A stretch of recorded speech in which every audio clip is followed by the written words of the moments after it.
across the UK. On DAB+, on your smart speaker, on your smart TV, and on your side. This is Talk.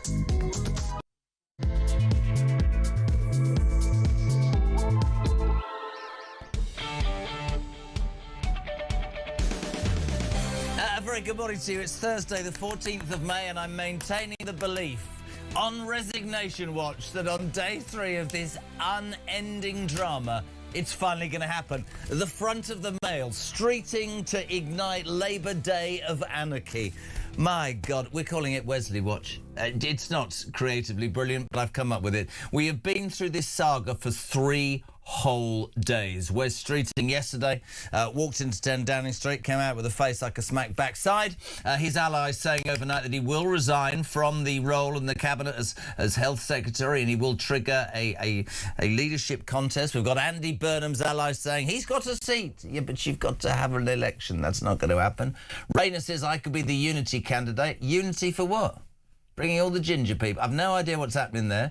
We've got Ed Miliband, whose wife doesn't want him to stand, but says he might have to stand. And I will just throw this in the mix. For anybody who has been following this, I think they'll all be doing deals with each other. I think Streeting probably couldn't win if it went to a vote, but I've no doubt that if he sticks his head above the parapet, somebody will say to him, well done. It was an absolute day of high drama that started, ladies and gentlemen, on this programme, Alarm Clock Brits, with the non-appearance of Charlie Rowley, a man who works tirelessly to provide political commentary of an unbelievable quality. He was at home with the sheikhs. Now, some of you might deem from that he's got a drinking problem. I've no idea. But no, he's climbed from his sickbed and he's here. Charlie Rowley, my hinge to my bracket. The hinge to my bracket is here. And thank you for having me, and thank you for the love and support yesterday. But I neither felt that I could be hinge or bracket. No. There is just one point I want to make. You said that you were ill yesterday and you couldn't come on, you couldn't phone us and be on the show because you couldn't hold the phone. But you texted us, Charlie. Well, how do you? We've asked you on a line. What's happening? I think what I actually said, I couldn't think or move. Are you better anyway? I am. I think it's been high drama for the last week since the local elections are non-stop. So when your body tells you need to stop, you just need to. My body told me years ago to stop. It's absolutely knackered. 6:05. Good morning, Alarm Clock Brits. You with Talk, of course, the home of common sense and the home of you, the Alarm Clock Brits, whose views on the news we want. We are going to be at it again today for the next 4 hours. 0344 499 1000. Tommy's taking your calls. Who's going to get the first voice note in this morning? Is today the day? Please, God, it is. You can also text the show, 87222. Start your message with the word Talk. Straight away, Joanna in Salisbury. Jez, is Streeting part of the plot so Starmer can get rid of Miliband? I've no idea. If Ed Miliband runs for PM, he has to resign his cabinet position. The only way Starmer to get Miliband out... See, this is the whole thing. I just would love your take. We saw and have seen so much over the last 3 days. Yesterday, just before we finished, 11 unions came out and said Starmer's position was untenable. Wes Streeting's allies saying he will resign. You told me out there you don't see it happening. What's your thoughts? Well, the reason why I think it's so complicated this morning is because you've got the two, at the minute, it feels like 2 camps. You've got, obviously, Team Keir Starmer, Team Prime Minister, and Team Wes. And Wes thinks that he's got the numbers. Wesley. Don't let's disrespect him. He's called Wesley. Wesley, soon to be, no doubt, Sir Wesley, as all the others are. Sir Keir, Sir Sadiq. But I think Wes seems to think he's got the numbers. That's the number, the magic number, 81 MPs that you need to trigger this whole contest. He will have to resign from the cabinet if he wants to mount that leadership contest. But the Prime Minister and his team were briefing out yesterday that they think that Wes has overplayed his hand. The Prime Minister was talking to ministers last night, junior ministers, senior ministers. He'd already spoken to his cabinet. He obviously thinks that he can stay in this race, and if the leadership election is triggered by Wes Streeting having those numbers, then the Prime Minister thinks it's still all to play for. Now, who knows? And whilst all these shenanigans are going on, the country's on its arse. That's the worst thing of it, isn't it? And that is the one thing that Keir Starmer, as Prime Minister, said that he wouldn't let happen. He wouldn't let Labour plunge the country into chaos like we saw under the Tories. Well, let's play a clip, because you're absolutely right. In opposition, it's all the nasal night went on about. End the chaos. Play the clip, Marky. Seen this story time and time again with this lot. Party first, country second, safely ensconced in Westminster, they get down to the real business of fighting each other to death. The country forced to endure their division and chaos. Weird, but so true. Absolutely, absolutely. And make no mistake, the country will be plunged into chaos if this leadership election plays out, because we still don't know other players and names I'm sure we'll talk about a bit more at length. If Andy Burnham, rides down from Manchester. Did you not think that was the best bit yesterday during the King's speech, bless his heart? The Black Rod, it's a ceremonial thing, he has to go and knock on the door of the Commons from the Lords. Bang, bang, bang. And, we got the clip. Somebody shout out, "You can't come in," or something like that, Andy. This is brilliant. Have a watch. This is brilliant. Not now, Andy. Black Rod, open the door.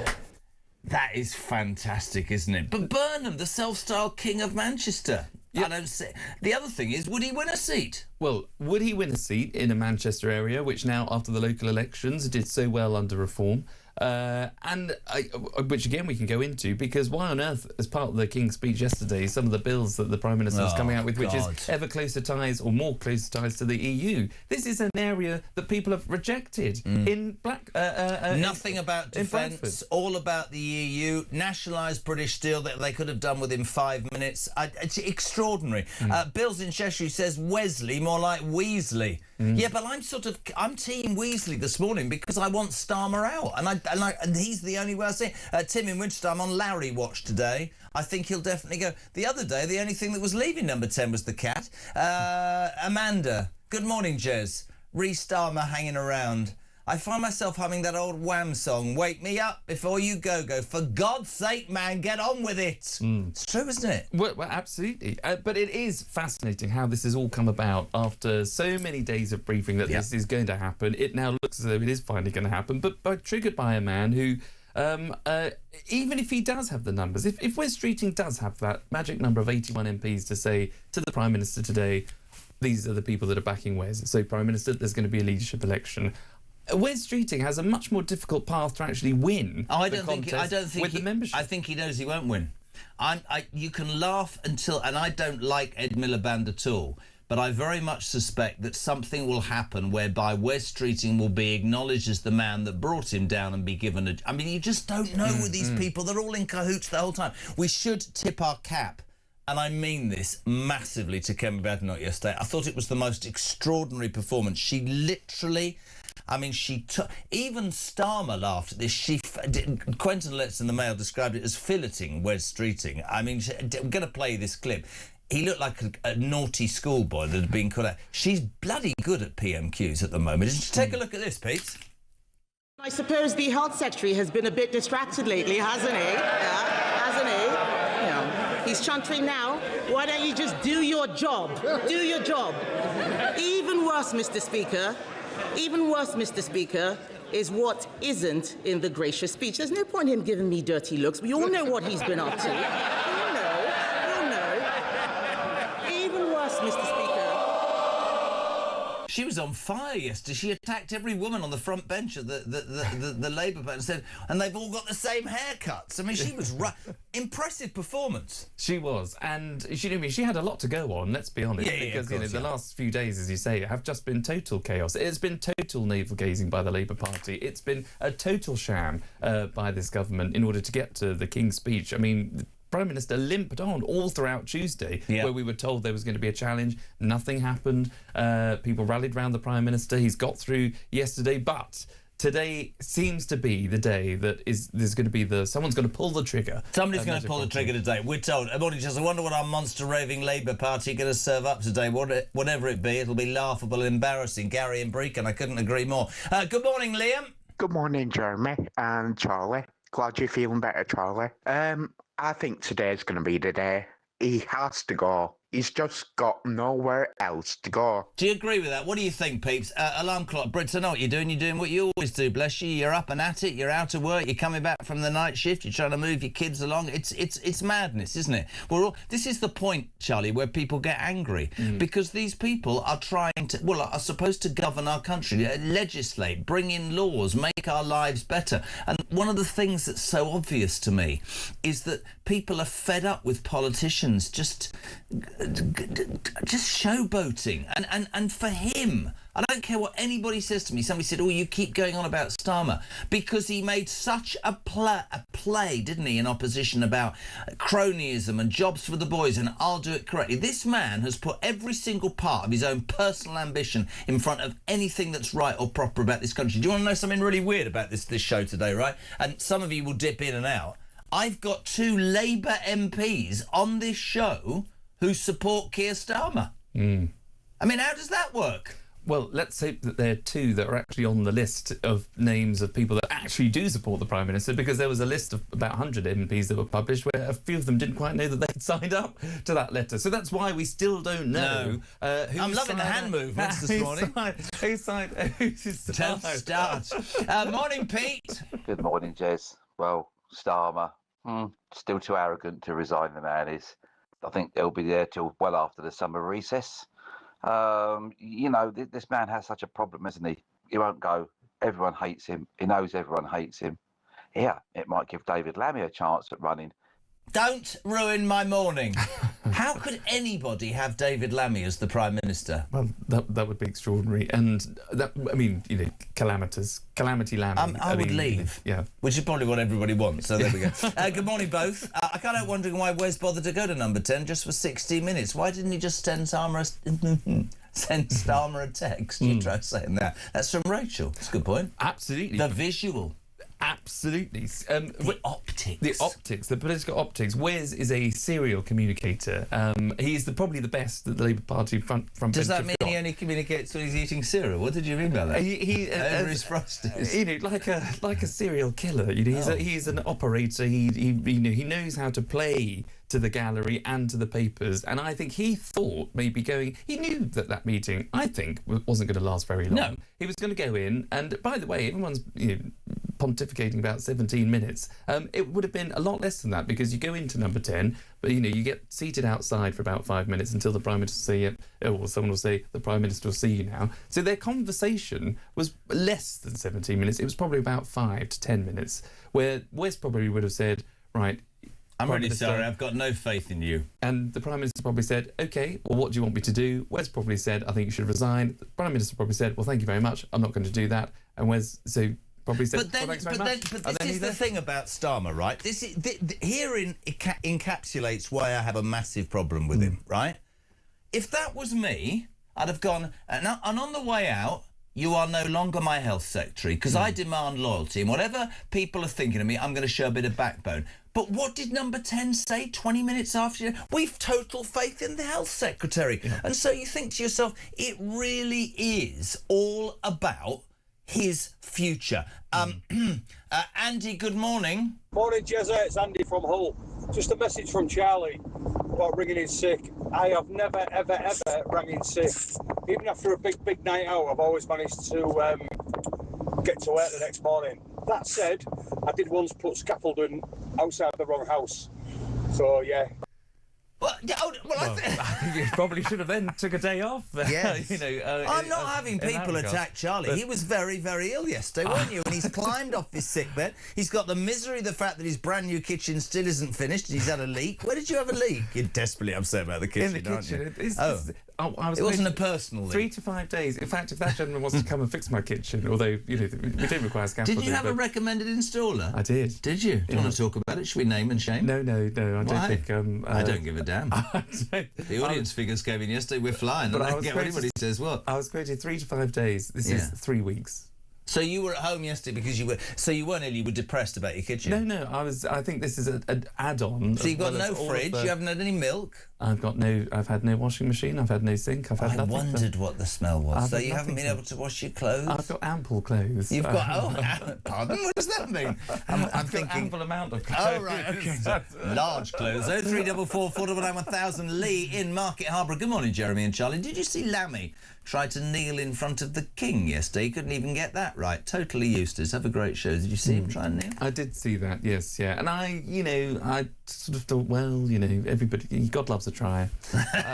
God, I'm so try. How condescending was that? George in Leicester, morning, Jez. Just watching Kemi's 24-minute speech from yesterday. It's absolutely hilarious. Watching Labour MPs squirm and pressure. It's beautiful to watch. Bring on more squirming. The point that she made, which I thought was really good, was when she said, so this is a bizarre waste of time. We've got a lame duck Prime Minister who's put, via the King, in front of Parliament, OK, a package of legislative rules for the next Parliament. And you would presume that that would be representing the Labour MPs behind him, but they're trying to overthrow him. So why are they voting for this bill? Why are we here? And, well, absolutely. But what is, I think, really interesting and alarming, actually, to viewers and listeners, and because people have said it time and time again, even with Starmer's inability to lead and no ability to do politics whatsoever, it could still be a hell of a lot worse with somebody else in that job. How bad does that sound? And there will be other contenders, whether it's... Well, Wes Streeting will have to appeal to the left of the party. Ed Miliband certainly is the left of the party. So's Angela Rayner. I've got an outsider for you. And I've been saying it for months. Al Khan's the Defence Minister. And he's touted in the papers as someone from nowhere. Yeah. Although... I was expecting him to have the courage to resign over the Troubles Bill because he was a high-ranking army man who we had a bit of respect for. Morning, Jez. Morning, Charlie. What a great performance from Kemi. For me, she just put the great back in Great Britain. That's from Brian. Pete says, hopefully Miliband will resign his post too, and that means net zero. 6:20. Push the breaking news, please. Ladies and gentlemen, hold on to your hats. Charlie really thinks I'm going to talk about Wes Streeting. This is better than that. Angela Rayner has this morning just been cleared by HMRC of deliberate wrongdoing or carelessness over her tax affairs, which paves the way for her, our Ange, to potentially launch a Labour ship bid as Keir's grip on power unravels. The former Deputy Prime Minister has settled 40 grand in unpaid stamp duty after initially paying the lower rate, but has not paid any penalty as a result of the investigation. HMRC have been at pains to announce in the last 3 minutes there was no tax avoidance, and Angela Rayner, Angela, has been cleared by HMRC. Now that adds even more interest to the pot because the ginger one's on the ground. The ginger's on the ground. I mean, she's prowling now. I need to say growling. But there you go. She's now cleared to go. And that is... This was the number one issue, obviously, that Labour MPs thought would be a liability for Angela Rayner. She's got this tax... Now she's in a difficult position now as well, because if she doesn't go over the top now, she's going to be told and be called exactly the same as Wes Streeting. This is fantastic. How has she been cleared at 6:20 in the morning? You can't get through to HMRC at any time in the day or night. What's the matter? Exactly. Now, what do you do if you're the Prime Minister in this position? You might think to yourself, right, Angela, she's not really thrown her hat into the ring. I'd sack Wes Streeting and give her the health job this morning. I would do exactly that. I'd be good at this, wouldn't I? Because if Angela's on side, Angela ultimately doesn't want Starmer to remain in, but there will be lots of... She wants him to stay long enough for her friend Andy Burnham to come. Exactly. So he could buy off Streeting today by sacking him before he resigns and replace... This is brilliant. How did HMRC convey that to the nation at 6:20 in the morning? Morning, Sarah. Morning, Jezza.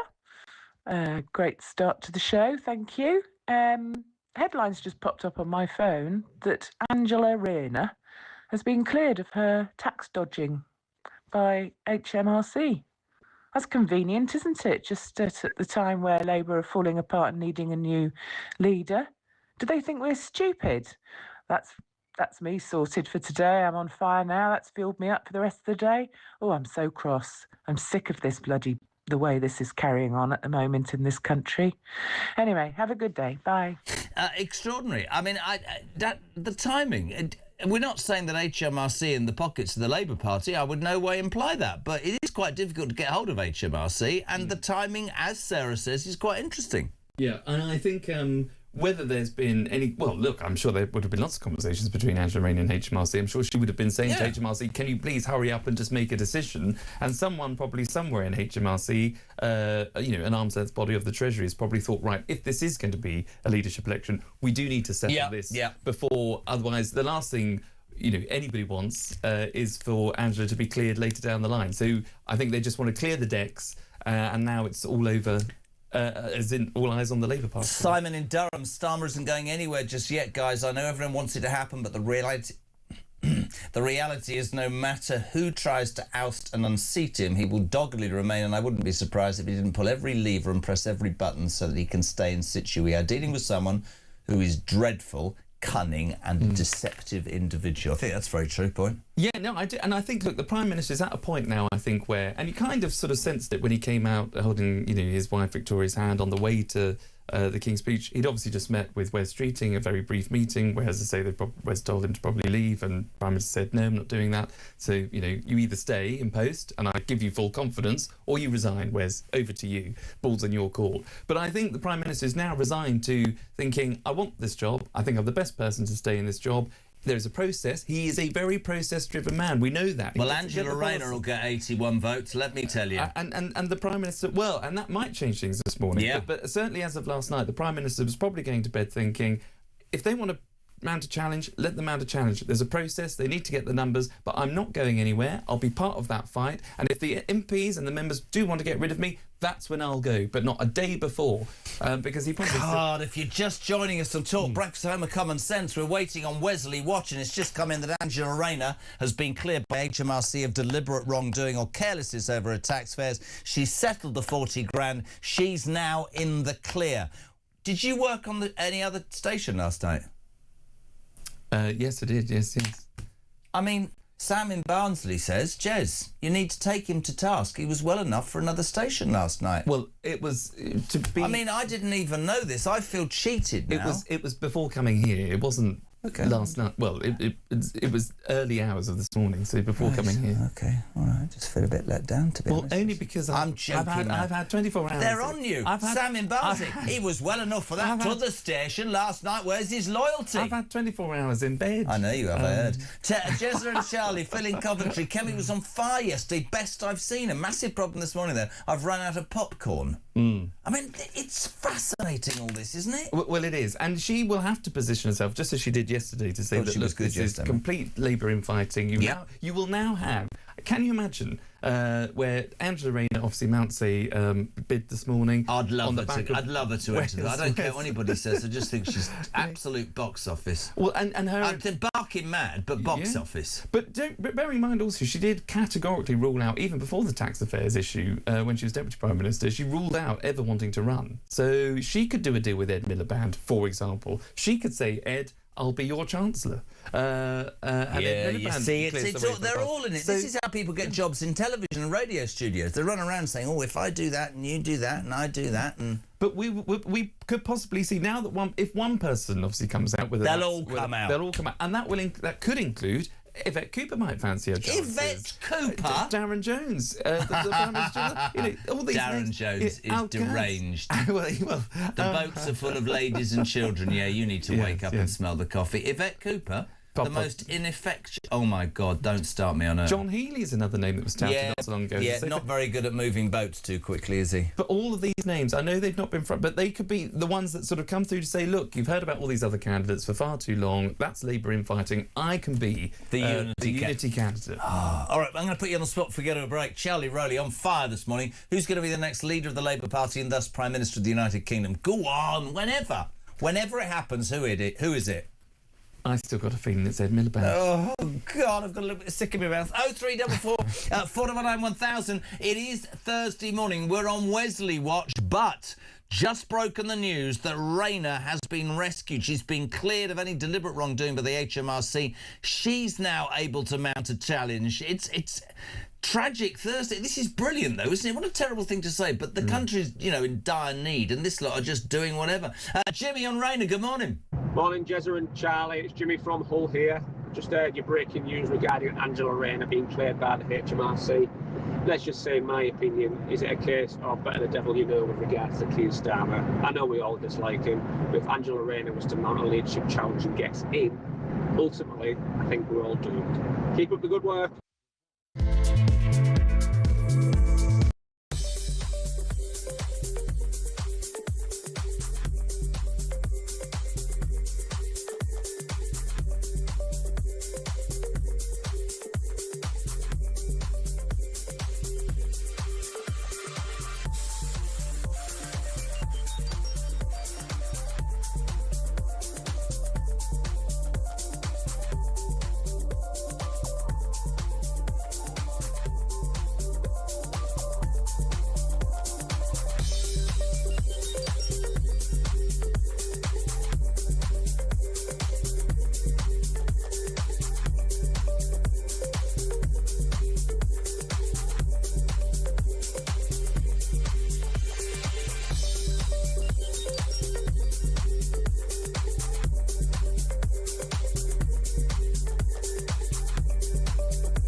crown is facing its gravest test in decades, and the royalty from Talk is your front row seat. With royal reputations under pressure and probing questions about public trust, we unpack every twist and revelation with the biggest names in the business. From the throne room at Buckingham Palace to a mansion in Montecito, we follow every royal ripple. Never miss a moment of The Crown in Crisis. Subscribe to The Royal Tea from Talk on the app or wherever you get your podcasts.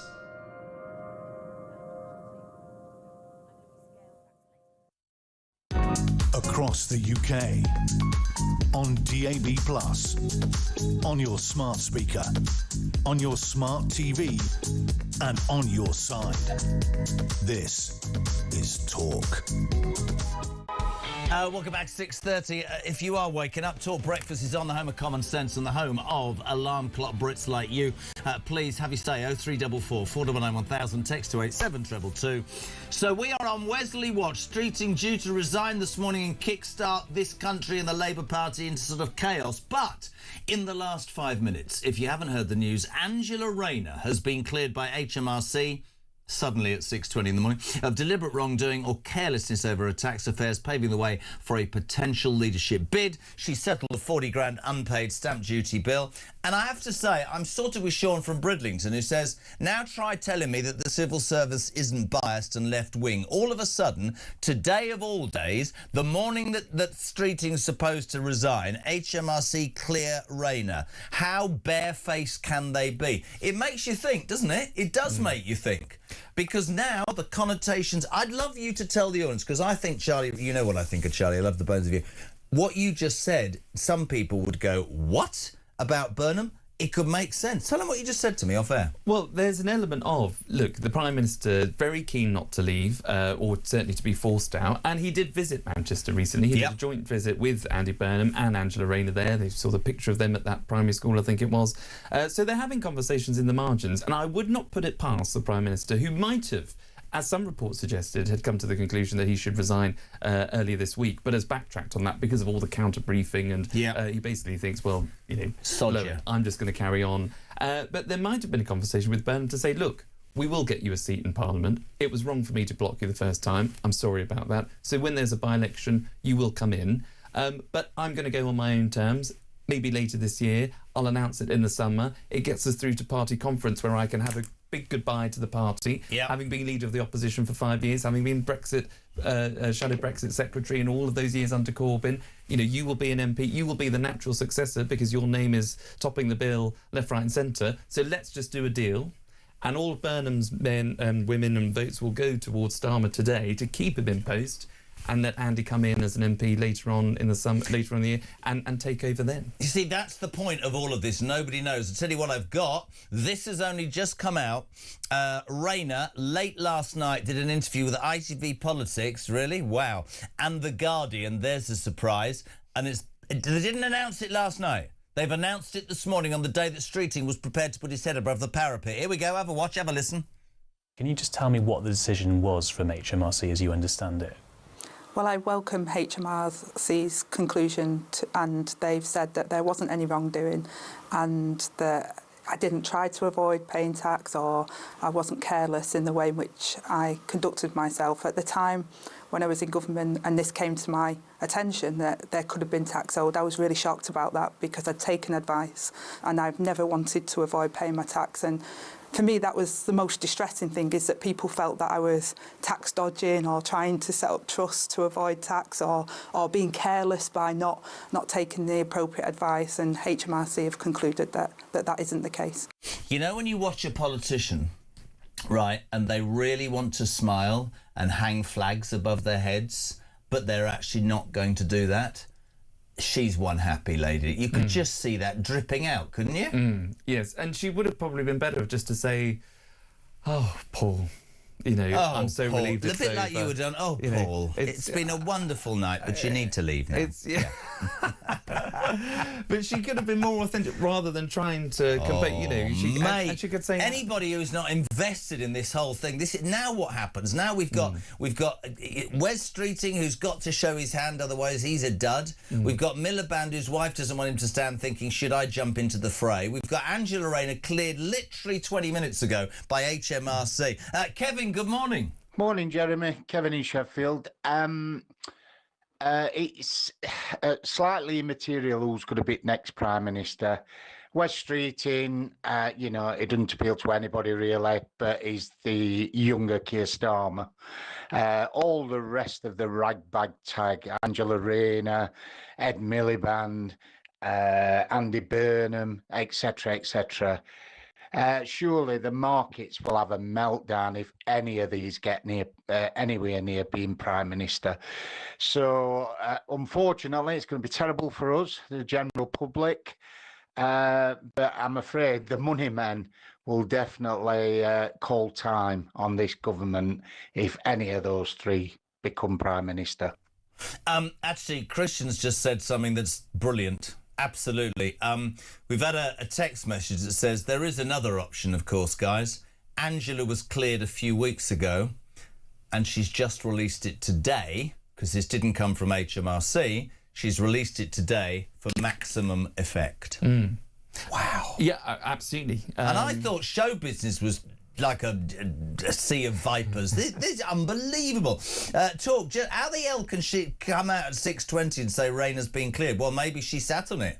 Yeah. That didn't sound right, but I think I know what I meant. Well, what she could have done was also, she would have been notified by HMRC. Yep. She would have been cleared. By the way, I've got a problem, and I know you're going to get angry. I love the bones of you. I hate people who say H.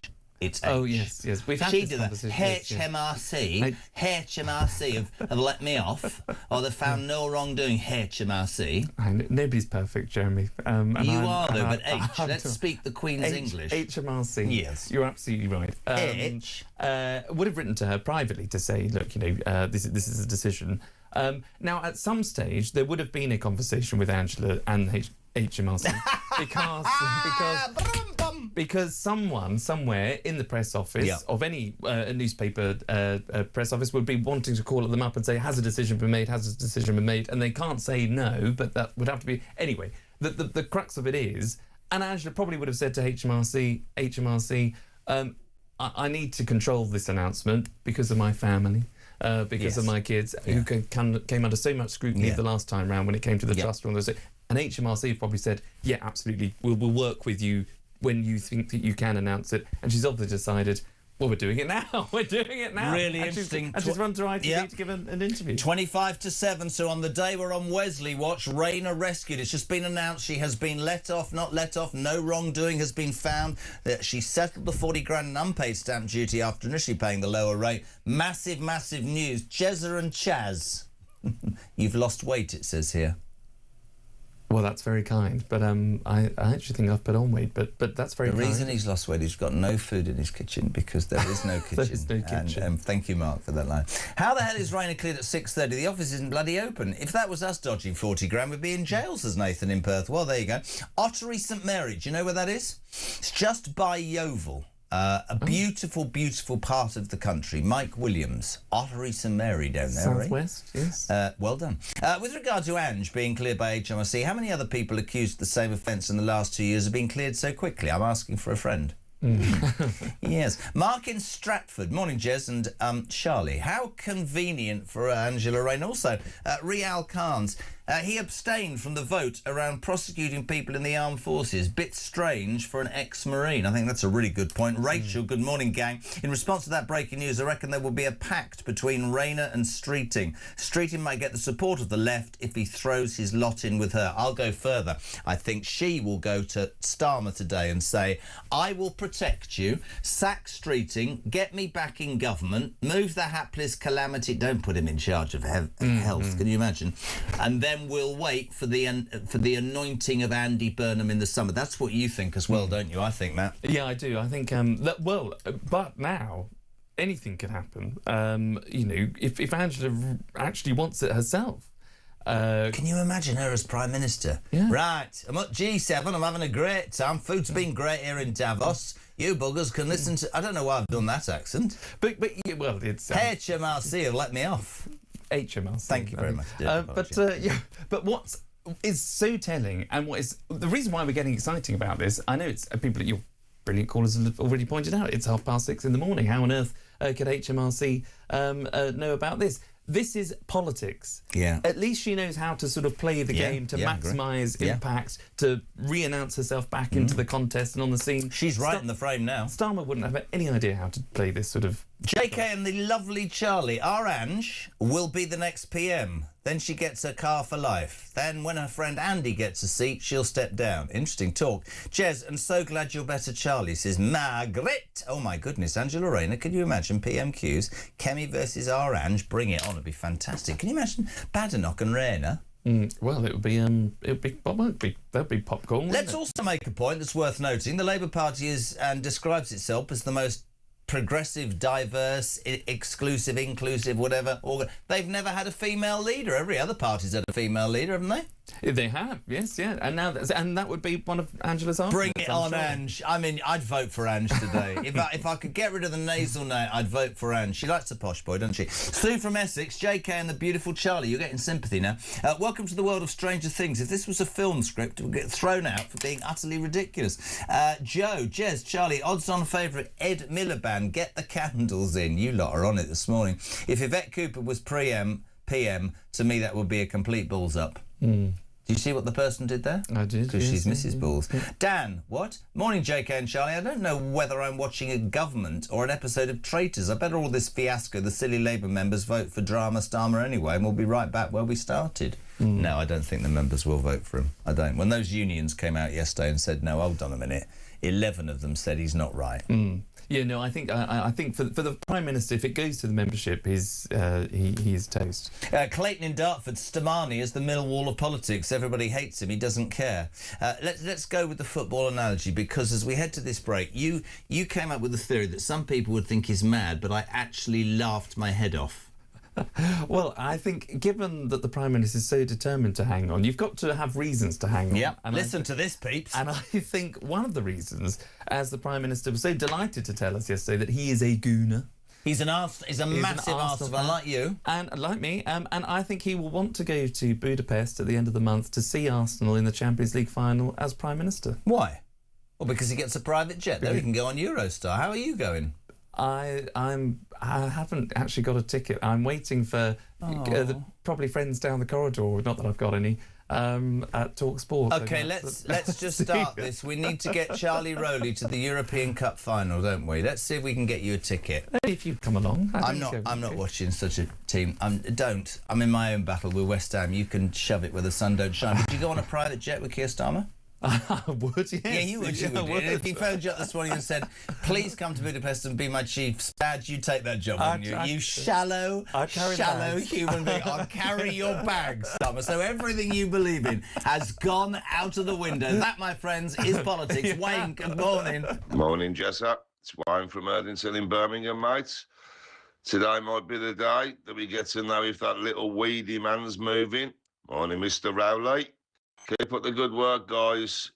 I don't know who we get, but it's got to be better. Well, I don't know. I am being careful what I wish for. Keep up the good work, Mucko. Goodbye now.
across the UK. On DAB+, on your smart speaker, on your smart TV, and on your side. This is Talk. Can I just point something out that I got in the car yesterday when my wife picked me up from the station? She said, Mum's really worried about you. This is the mother-in-law, Charlie. She's very small. At my wedding, I said, you look at the mother-in-law and that's what the wife turns into, and he walked out. Anyway, on a serious note, because she watches every morning. She phoned up my wife, her daughter, and said, he's definitely got a problem, him. And Vic went, what? He's got a problem with acid reflux. And Vic went, what are you talking about? She went, I tuned him, we're doing me ironing. She's not from the north, so I don't know why I'm doing that accent. And he was coughing. Jan, I got a biscuit stuck in my throat. I haven't got acid reflux. I try and nibble things. That didn't sound right. And the break. Don't look like that, Charlie. And sometimes it gets stuck in my throat. Charlie, stop that. And as a result, that's why I cough. 7:15, welcome to Talk Breakfast. Morning, Helen. Morning, Jeremy. Helen in Knutsford here. Yes, it is H, not H. And being called Helen, I get called H. And if I was called H all the time, that would really get on my nerves. So I'm glad we've cleared that one up. It's H, not H. And as for Angela Rayner and the stamp duty business, well, actually, my solicitor got it wrong. And she said that I didn't need to pay stamp duty, but I did, and I knew it because it is obvious, because you look into it and it's out there. It's dead easy to find out if you have to pay stamp duty or not. And I paid it. And Angela Rayner is saying she didn't know she had to pay it. Yes, you do know that you have to pay it, but you know that you could possibly not pay it if you kind of didn't mention it, or you sort of thought you didn't know when you did. So that's that. I'm slightly confused. Sorry, she's pointed out that there are more lawyers, apparently like Angela Rayner's, that don't know you have to pay stamp duty on a house purchase. I just bought a house. It's a fact. Well, this is the other thing that I think, we the headline now is obviously Rayner's cleared. I don't think actually. Well, if you were Team Wes, and if you are a friend of Wes Streeting, a friend of any of the other contenders, Wesley, you'd be saying, actually, she's not... Bit convenient, loving it. Well, you'd also be saying she's not been cleared. She's only been cleared of not deliberately not paying the tax. She settled for 40k that she didn't pay. Yeah, she's now paid it back. Well, so she's been cleared of not deliberately avoiding it. Well, that was the accusation. But she still avoided it, and she still had to pay it back. She's now settled. Oh, God, this political game's not great, but she's paid... I'm sticking up for Angela now. When she was the housing secretary, she underpaid by £40,000. I'm glad she's now settled it, but she did underpay. She's now paid it. And what we can say is, because that interview was done last night with ITV, she obviously knew about this and has released it today because she knew it would have maximum impact. David Meek, do you think he is? Just a second. We don't know what the HMRC letter said regarding Angie's taxes. Only her take on what the letter said. Did she repay the 40 grand? Was it demanded? Only one side of the story. That's David in Worcester. Very interesting. Jez, can Anne show the HMRC final bill she's paid? Because the 900 I've been trying to pay since 2016, is now £10,000 with added interest and late payments fees. Also, advise us normal folk how the Anne just managed to get through to anyone. She's a frigging magician, says Dunk in Salford. Is anybody seriously called Dunk? Duncan? Very good, with a K. Don's in Stalybridge. Have you been to Stalybridge? No. No, neither have I. Good morning, both. I just need to correct Charlie, read the school that Angela Rayner was preaching to last week. It was not a primary school, it was a high school, which used to be a grammar school when I was there, says Don in Stalybridge. Stop all having a go at Charlie. Well, I did... Bye. She was... I'm sure she was at a school, I think I said, with no, you said primary school with young-looking children. You said, I bet on my political career it's a primary school. Well, no, but she was at another school where she released the video, the Labour Party video, where she said that basically if it wasn't for the NHS, that she sort of brought her kids into it, didn't she? Yes. In a very hold your horses, says Wayne. Oh yes. Strange phrase, isn't it? Woo. However, the amount remains the fact she failed to pay the correct amount of stamp duty, as she has still had to pay the 40k. So HMRC might not be punishing her, but she's 100% guilty of not paying the correct stamp duty at the time. Don't let her off this easy and be fooled by the smoke and mirrors. What? The what? Where are the... What? Well, and that's another thing. Because, what is? Because we've only now heard Angela's spin on it, where she said, I've been cleared of not deliberately avoiding it. Yes. I've now settled. And HMRC have said that I wasn't trying to be deliberately evasive or try to avoid tax. So she feels she's cleared on that part, but she has had to repay that £40,000. So now I think we might... But she was given bad advice. Don't be so harsh on her. She was given bad advice. But we will have to... I think we will now have to hear... I'm only joking, by the way. From HMRC when they wake up. Well, hold on a second. Ridiculous comment. I mean, I understand where you're coming from. We'll now have to hear from HMRC, which will take about 10 years. Well, by which time she'll have been Prime Minister, if that's what she wants to do, and in fact been sacked. Well, I think for being useless. Someone from the press office at HMRC will be getting calls no end, so they will have to put out a statement. But they won't be answering the phone because they're not there. They're work from home and they're out swimming. There will be some. I'm sure the chief executive of HMRC, even they, whoever they are, can see that of such magnitude as this story will gather, that they will have to make a statement.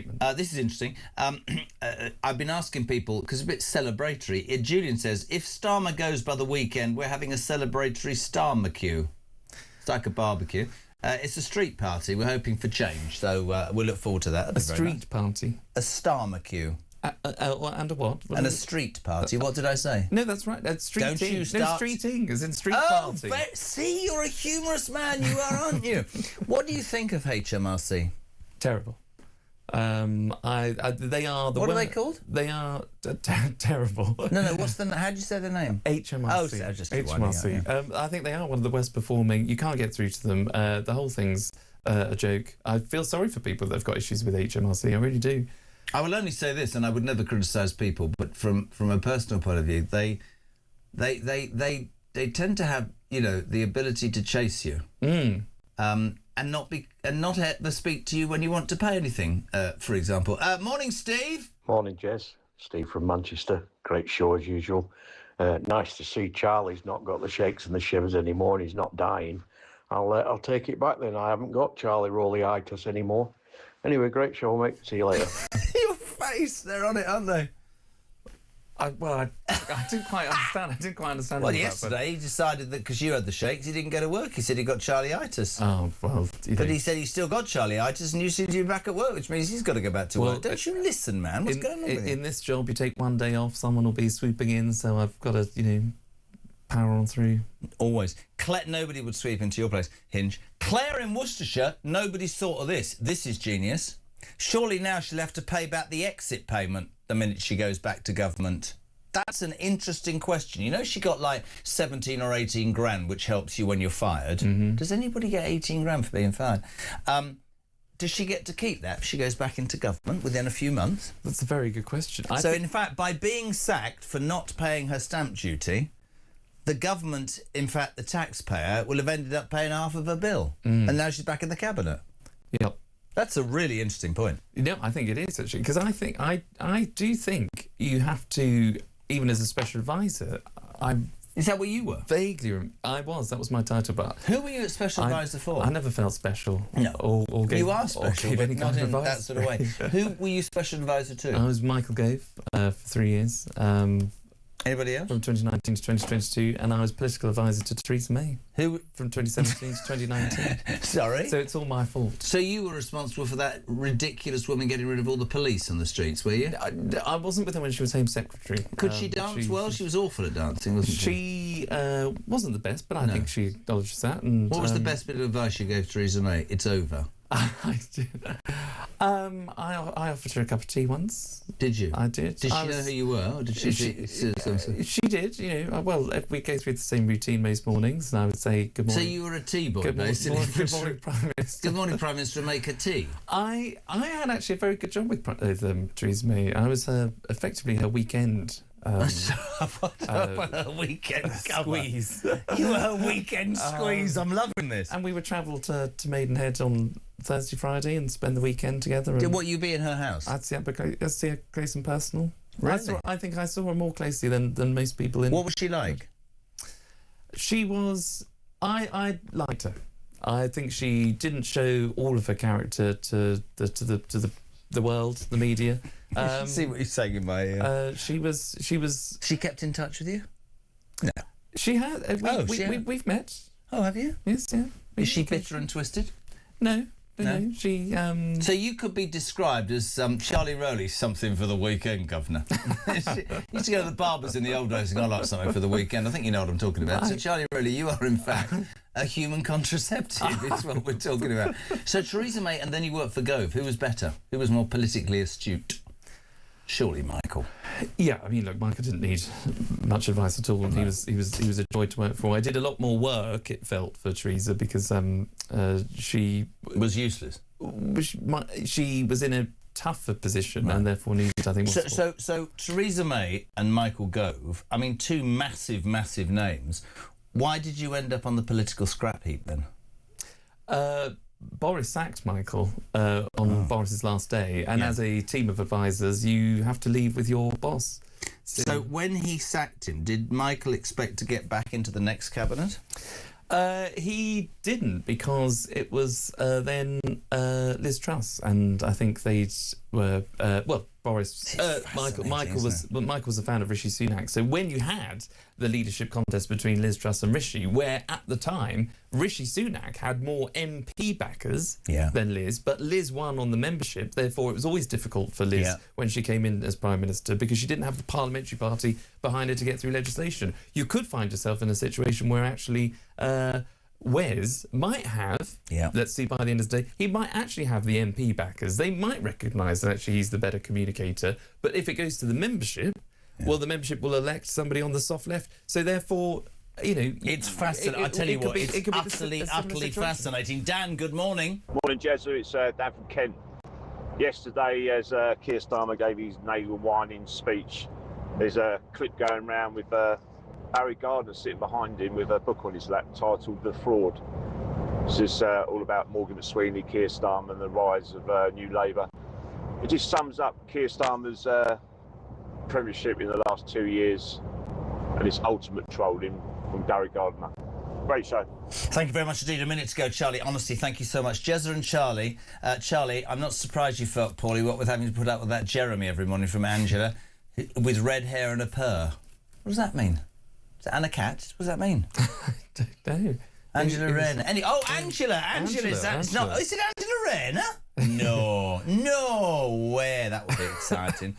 Just quickly to sum up, 30 seconds, how do you see today going? Do you think he resigns, Wes Streeting? I think he has to now, yes. Does Rayner show her hand? Now she's been cleared by HMRC. We found that out 45 minutes ago. It would be extraordinary if she didn't, having timed this announcement to coincide with today, unless she comes out early and makes a statement that she is backing Starmer or Andy Burnham or Ed Miliband. We love having you on. Seriously, I'm glad you're better, and thank you so much for making this. The legend, Hinge himself, Lady Charlie Rowley, back next week on The Breakfast Show. The news at 7, though, is next. Don't go anywhere.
Crown is facing its gravest test in decades, and the royalty from Talk is your front row seat.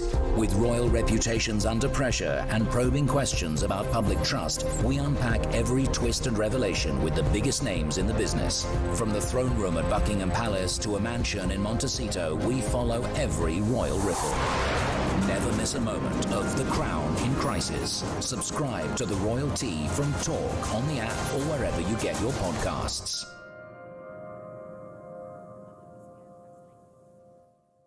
Across the UK, on DAB+, on your smart speaker, on your smart TV, and on your side. This is Talk.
Across the UK, on DAB+, on your smart speaker, on your smart TV, and on your side. This is Talk.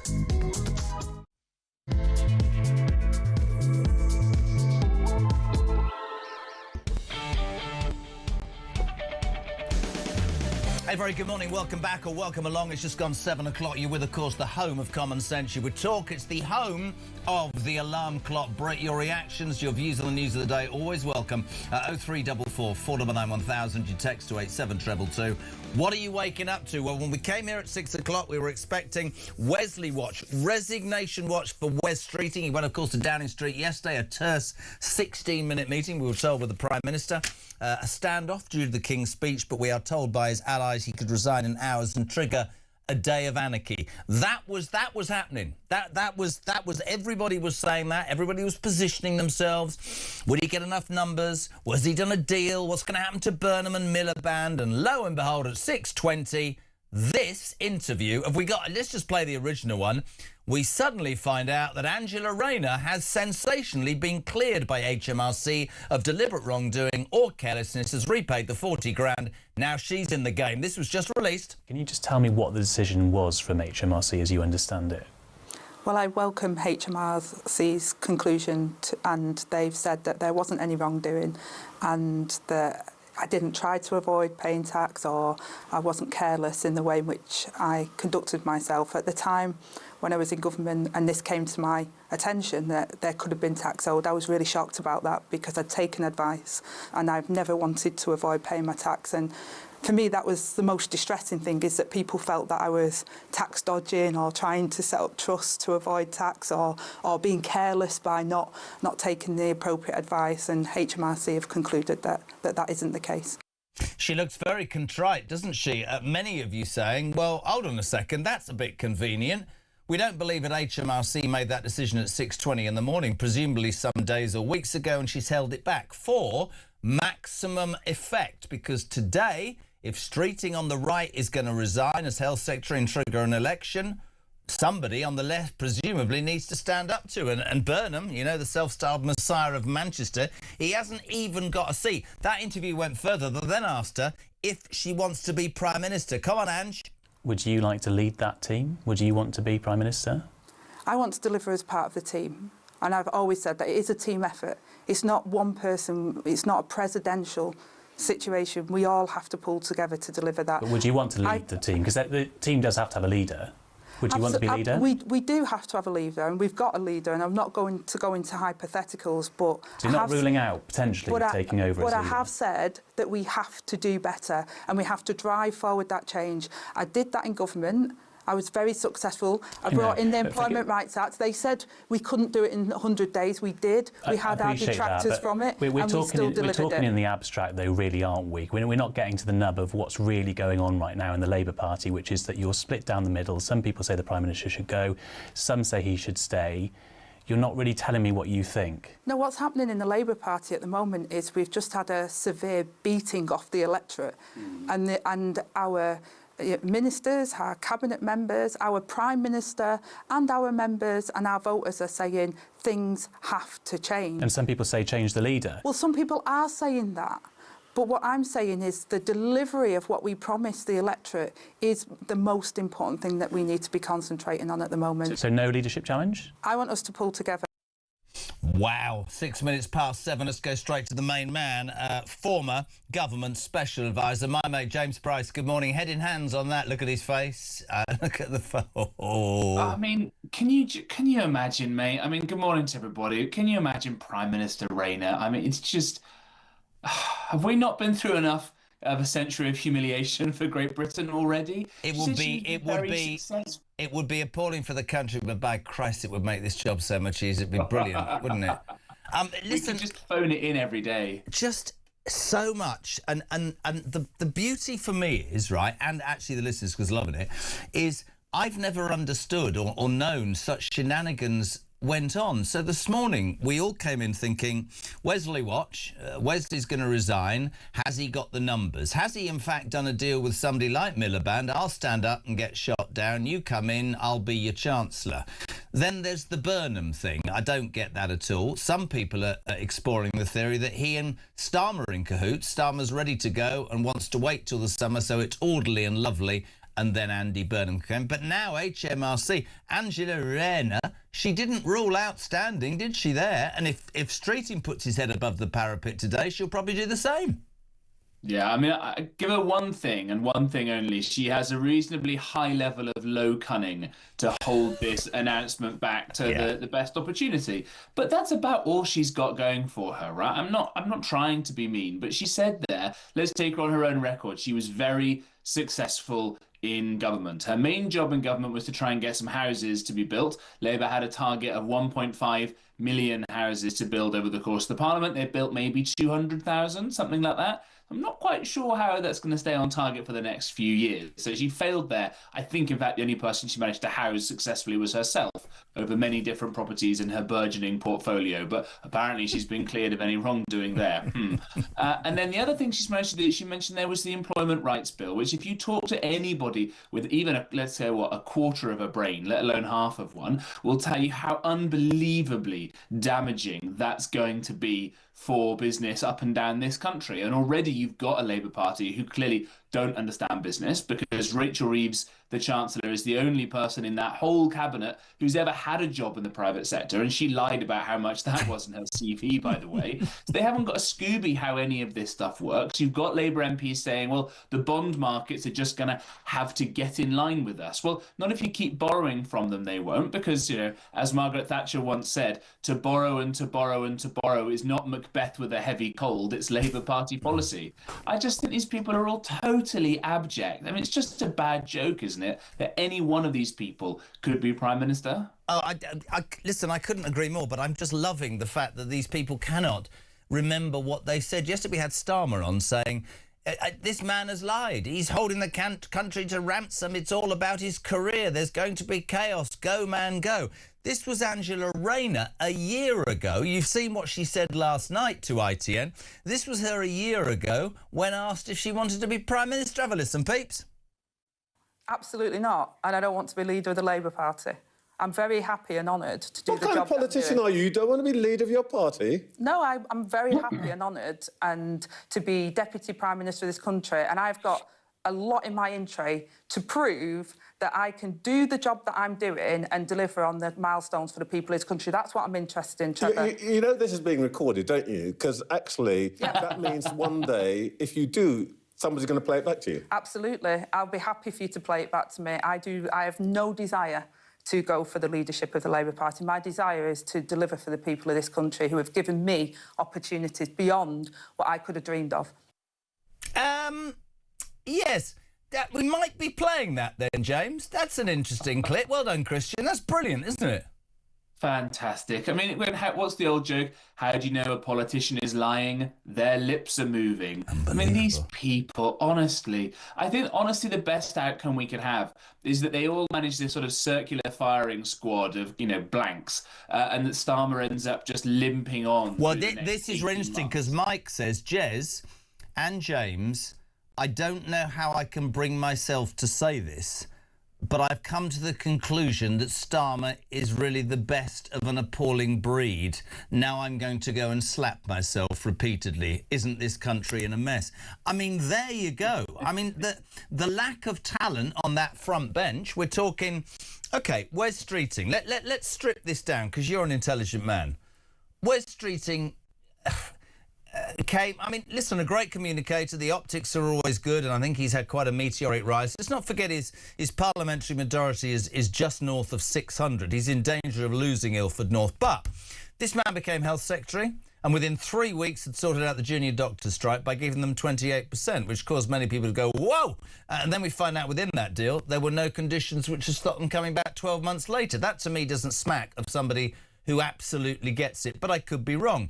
He's on the right of the party, the Blairite wing, and we haven't even begun, by the way, Wesley, to talk about the fact the next tranche of those Mandelson emails are coming out next week and your close friendship with him. So you've got him, you've got the self-styled King of Manchester, and by the way, I've had more messages saying that Piccadilly is more like Crackerbilly up there, and all those people who say that he's made massive differences are lying. I don't know. You've got Andy Burnham with no seat, who apparently came down on the train, first class, to Euston the other day to court MPs for popularity, despite the fact he's not in the Common. You've got Ed Miliband, whose wife doesn't want him to stand, but he's more shifty than a... I mean, honestly, I've never seen anybody look more shifty. And he walks with his bottom out, which I've never trusted a man doing that. I can't have that. It's no good at all. And now Angela, who you heard there a year ago, I never play it back. I bet... She's got to stand today, hasn't she? If Wes Streeting shows his hand, she's got to stand up, hasn't she, for the left? I assume so. That's why this video of hers is coming out now. I mean, it's all a little bit relative, isn't it? Because nothing is actually going to change for the better. Yeah. None of them understand the depths of the problem of the country's debt, of our weak economic crisis, of the fact that the civil service means you can't get anything done, which I suppose, given it's the Labour Party and they're full of terrible ideas, might actually be a blessing. They might be able to make things worse around the margins. And let's talk again about their parliamentary majorities. As things stand, Red Ed Miliband will lose his seat to Reform at the next election. Angela Rayner could well lose her seat to Reform at the next election. Wes Streeting is almost certainly going to lose his seat to some mad Hamas Islamist. That's how he almost lost this time. And let's remember, of course, that whilst I think Wes Streeting is the best of the bunch, as a gay man, I'm not sure that the mad Islamist in his constituency are going to treat that very well, because we've seen that happen in bits of North London with certain Tory candidates when it was spread around that because they were gay, you shouldn't vote for them in certain religious communities. So there's a problem right there. And there's the people with seats, and Andy Burnham doesn't even have one. And if he tried to stand for one anywhere near Greater Manchester, well, Reform have gone and won a bunch of the seats around there in the local elections. So how can you go and what you're right to stand in the South? What you're right to talk about is, because we've been talking all morning about personalities and how the shifting change of this. Jan Ward from Newcastle makes a really good point. She says the King's speech yesterday tells you all you need to know about Starmer and Labour. Not listening to any of us. 3 million people signed a petition against digital ID. He wants to bring it in. The Red Wall has just voted against Labour, yet it takes no notice of us. No mention of social care, no defence, and no mention of immigration. The man, in my mind, is a traitor to the people who elected him, and he should be ousted. But the truth is, and I'm not sticking up for Keir Starmer, I want him gone. Would it be any better under anybody else? No, it would probably lurch to the left. And by the way, we had Labour MP. I mean, we've got the Labour MP for Ashford, Sojan Joseph, coming in next. She's a Keir Starmer supporter. I can't wait. I'm almost salivating at the opportunity. But, you know, you have to sit here and go, is the nasal night, the dreary nasal night, the best of an appalling bunch? Because this... But all of this goes on and the country's on its backside. I've got a voice note for us. Nick, good morning. Morning, Jeremy. It's Nick from Horsham. I think today could be a disaster for Starmer. We're going to get some Starmer karma come around if he goes. Let me tell you, mate. We need a Reform majority for the next election. The best thing that can happen is he stays in office, because he is destroying Labour from the inside, and Reform are going to be on for a majority.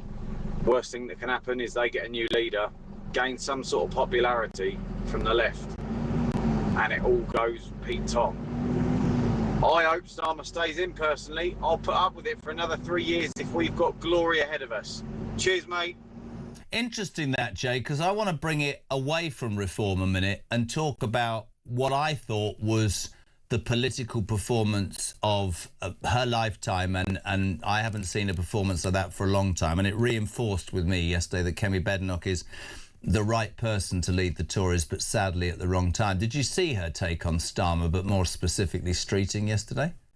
It was glorious, wasn't it? Yeah. And she is growing, obviously, in her ability at the dispatch box, which is great. But then, of course, William Hague was great at the dispatch box as well, for all the good it did. Yeah. And I think that it might mean that you have decent opposition to Labour where it counts in the chamber, which is great. And some of the mad legislation that we've heard announced yesterday will face proper scrutiny from the Conservatives. That's great. Remember, some of the bills that were put forward are going to be votes at 16, which is, I think, a horrendously silly idea. You're going to have the digital ID. So if your kid's 12 and a half or your kid's 13, they can vote for the next Prime Minister. Jesus. Right, well, quite. Wow. And that may even come back, I think, to bite Labour, because this is often what happens, because those young people, if they're young boys, they might actually go and vote for right-wing parties, and young girls, because of the way that these things are splitting, will probably all go and vote for the Green Party, despite how mad their leader is, old hypnotits, or Zach Polanski, as some people call him. So, that may come back to bite them. But there's an awful lot of bad legislation that's coming through that the Conservatives will do an excellent job at scrutinising. We saw what happened with the, I think, very disgraceful assisted suicide bill that was so ably and well countered in Parliament that it has been dropped and will not become law because it was such a terribly drafted piece of legislation. And this is the wider point, of course, that whilst all of this sort of horrible horrible gossip mongering and knife stabbing and all the rest of it is going on in the Labour Party, there ain't no one who's really watching the shop. Yeah. All the problems in the country keep mounting and keep getting worse. The one person who looks like they've got half a clue about what the country really wants, which is to massively reduce immigration and get out all the people who are here illegally, is Shabana Mahmood, the Home Secretary, who nobody is talking about as a potential leader, probably because she's also going to lose her seat to mad Islamists at the next election. But if she ends up leaving, you might see that Labour drop any of the half-hearted efforts they've got to reform ILR. I don't understand how she hasn't had the courage of her convictions, because apparently she told him on Sunday the time was up. Why is she still sat here? I took Kemi's point yesterday. You've got 100 backbench MPs who want him out, who are voting through a bill for the next few months in Parliament. Doesn't make any sense. Let's just take a little clip, because people join the show the whole time. We've seen Angela Rayner, who this morning has been cleared by HMRC of deliberate wrongdoing. Conveniently, we reckon. We're on Wesley watch, but Kemi Badenoch, in the words of, I can't find it now. Oh, yes. Yes, I can. Quentin Letts is mate. I just love him. He put, with that smoky voice, Kemi filleted Wes so skillfully, even Starmer yelped with mirth. Have a watch. I suppose the Health Secretary has been a bit distracted lately, hasn't he? Yeah, hasn't he? You know, he's chuntering now. Why don't you just do your job? Do your job. Even worse, Mr. Speaker, is what isn't in the gracious speech. There's no point in him giving me dirty looks. We all know what he's been up to. You'll know. Even worse, Mr. Speaker. Sorry, Matt, I can't hear that. 0344 499 1000. Jay, she did definitely bring it to the party yesterday, didn't she? Yeah, absolutely. God, I thought you were going to make me watch Angela Rayner for a second time there. I'm not sure I could have stomached that at this time of the morning. But it does show that HMRC have cleared me. HMRC have cleared me.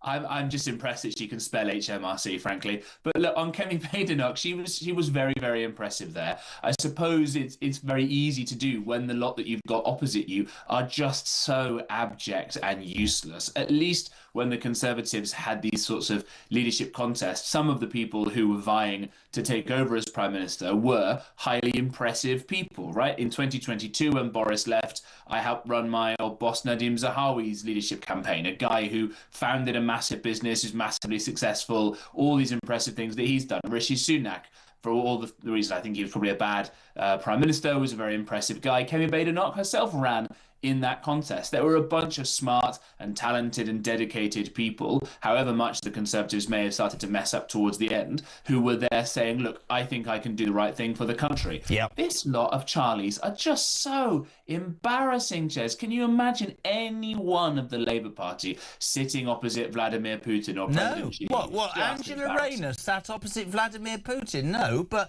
what I just want to bring, I completely agree. I want to bring it back to Badenoch because I think it's important. I thought it was an astonishing performance. Did you see her take on the old Trout Thornbury? This was extraordinary. If you haven't seen this, people, Dame Emily Thornbury, the one who's got a bitter curled lip because she was looked over by Starmer for a cabinet post, the only one from the shadow cabinet who didn't make it. She was softened with the blow of leading the Foreign Affairs Select Committee, I think, and got involved on all sorts of things with that. But she, just watch this. This is bad, even better than last time. Have a watch. It is time to be brutally honest, Mr. Speaker. It is time to be brutally honest. The country is angry with the entire political class. All of us here. They are not happy with how we have been doing politics. It is time to get serious. I will give way. I will give way. The Right Honourable Lady seeks to lecture us on why it is that everyone is so fed up with the political class, but uses this opportunity not to lay out what the Conservatives would do. But to spend her time insulting everybody on this side. Surely that's not the way to proceed.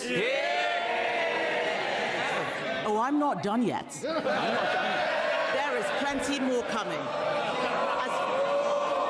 There is plenty more coming. Brilliant. I haven't seen a performance like that, and you're all gonna laugh. That was Thatcher-esque to me. That doesn't mean I agree with a lot of what the Tory party are doing, and I do believe she will go down in history as the woman that was probably the boss at the wrong time. But in terms of performance in the House of Commons, yeah, brilliant. Where do you think this all leads today, mate? AM1, do you think Streeting jumps over the wall? I think you're probably right that Kemi Badenoch will go down in history as a great leader who never gets to be the boss. I'd like to be wrong about that. When it comes to Emily Thornberry as well, God, that was excellent, wasn't it? And well done her putting her in her place. And the Conservatives put out, by the way, an alternative King's Speech that was actually full of policies, helped, I think, in no small part by the kind of right of centre think tank world full of great ideas. Speaking of great ideas, Wes Streeting will have to go over the top today because otherwise he will look like someone who bottled it. He'll look like a coward. And I think that's right that he does because power is never given. It has to be taken. I think that's a lesson that you can learn all through history. I think Streeting will not get it. I think Rayner will not get it. Do you think she will show her hand when he does today because of the timing of this? I mean, she must have put that out deliberately to be the precursor, don't you think? You got it. You got it. I think that's it. And then those two will have a big old bun fight with each other. And then in the end, the party will look around. There'll be no one else. And it will go to Red Ed Miliband, the scourge of the British economy. And you can expect some very cold winters for the next few years if he's in charge. Apparently his wife doesn't want him to stand. Have you heard that? Well, good on her. We should do a crowdfunder to help her. So maybe she could have even more kitchens than the 2 kitchens it was discovered that he had when he was Labour leader last time round. The guy is a complete muppet, not just in his looks. Obviously, I just mean in the content of his character. He is a mad leftist who does not understand anything about the private sector. We can dredge up all this stuff from when he was leader last time. He once sat in a meeting and said, why do public businesses have to pay dividends anyway? He has no interest in how great swathes of this country works or thinks or anything at all. But the guy is, as far as I can see, the person most likely to be the next Prime Minister. And if that doesn't scare you and motivate you to join a right-of-centre political party, whichever one of the two it is that you think is best suited, then nothing will. But you need to do this because things can always get worse. And I'm sorry to be so glum this time. Yeah, thanks for that, Jay. That's made my morning. Just a couple of things, because I love your opinion on stuff. You know I do. We heard at 6:20 that HMRC have cleared Angela Rayner of deliberate wrongdoing or carelessness over her tax fares. She has settled the £40,000 in unpaid stamp duty and is clear for a run at the Crown she said a year ago she didn't want. What's your view on her being cleared and the timing of today? Well, I suppose I've got a little bit of sympathy because my old boss I mentioned, Zahawi, for all his, I think massive talents, and he's a great game for reform, had a little tax imbroglio of his own. The tax system is just unbelievably complicated, right? It runs to hundreds of thousands of pages, and you lose a huge amount of money in people paying lawyers to get around all the various loopholes and things. So on a policy level, if we stripped out all the mad complexity, it would make people's lives a lot better. There'd be more money to spend on economic growth, spend on your families, your businesses, and all the rest of it. And I'm sure that Rayner has learnt that lesson the very, very hard way. The fact remains that she is a completely useless politician who didn't get any houses built herself and whose employment's right bill will be even more damaging for the economy than probably any other policy other than Ed Miliband's energy policy. So she's just, I think, the totally wrong person. And I do not ever see a question to which Angela Rayner is the answer, except in a pub quiz question. But you do believe that she'll run now because of the timing of this announcement? Yeah, I think so. I think they'll all go for it, and it'll be a sort of stampede in a kind of weird socialist Three Musketeers, one for all and all for one. They'll all go for it, and it'll be even more unedifying and embarrassing for the rest of us to watch. Whilst the country's in trouble. Now, what I need from you very quickly is a bit of advice. You are a special advisor, and I see, looking through the studio glass, I've got a Labour MP coming next. Give me a question. What should a Starmer supporter? What would you like me to ask Shojan Joseph? I think she agrees with Diane Abbott or some of her other colleagues about the bond market. Will the bond market just have to get in line with the government, as some Labour MPs are saying? Maybe let's get a decision about what the bond market actually is, because it doesn't seem that anyone in the Labour Party knows this. These are the people to whom we keep borrowing money because Labour keeps spending money. And as the great blessed Margaret once said, the problem with socialism is that eventually you run out of other people's money. Amazing. I think I'm going to employ you. Mate, you're a legend. We love having you on. My love to the family. Thank you so much indeed. James Price, live and exclusive, former government advisor, 727. So Shojan Joseph, Labour MP for Ashford, good enough to come in to talk. This person is a supporter of Keir Starmer. Next on this show, we say good morning to Sean. Morning, Jeremy. Sean from Grimsby here. listening to Kemi Badenoch yesterday. What an excellent woman. Finally, we have a politician who's willing to stand up and say the truth and say how it is. And she's so true in what she says. Reform is a consequence of previous politicians from previous parties, Tories and Labour, refusing to do what the people have voted for. And then on the other hand, you have Ed Davey, who wants to change the voting system because he don't want reform getting in. Well, when are these people on the left ever going to learn, Jeremy? Kemi was excellent.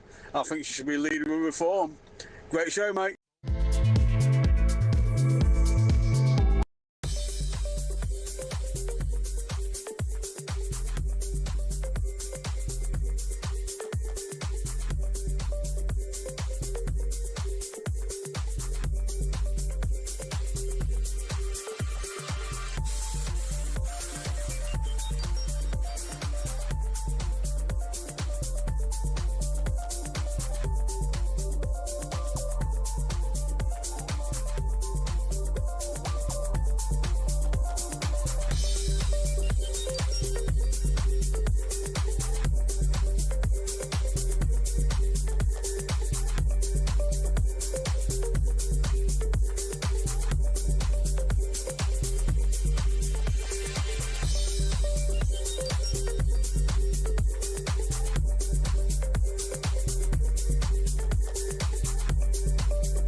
Is facing its gravest test in decades, and the royalty from Talk is your front row seat. With royal reputations under pressure and probing questions about public trust, we unpack every twist and revelation with the biggest names in the business. From the throne room at Buckingham Palace to a mansion in Montecito, we follow every royal ripple. Never miss a moment of The Crown in crisis. Subscribe to the royalty from Talk on the app or wherever you get your podcasts.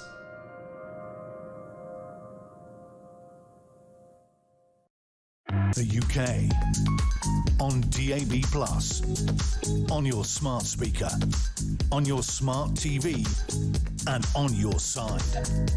This is Talk.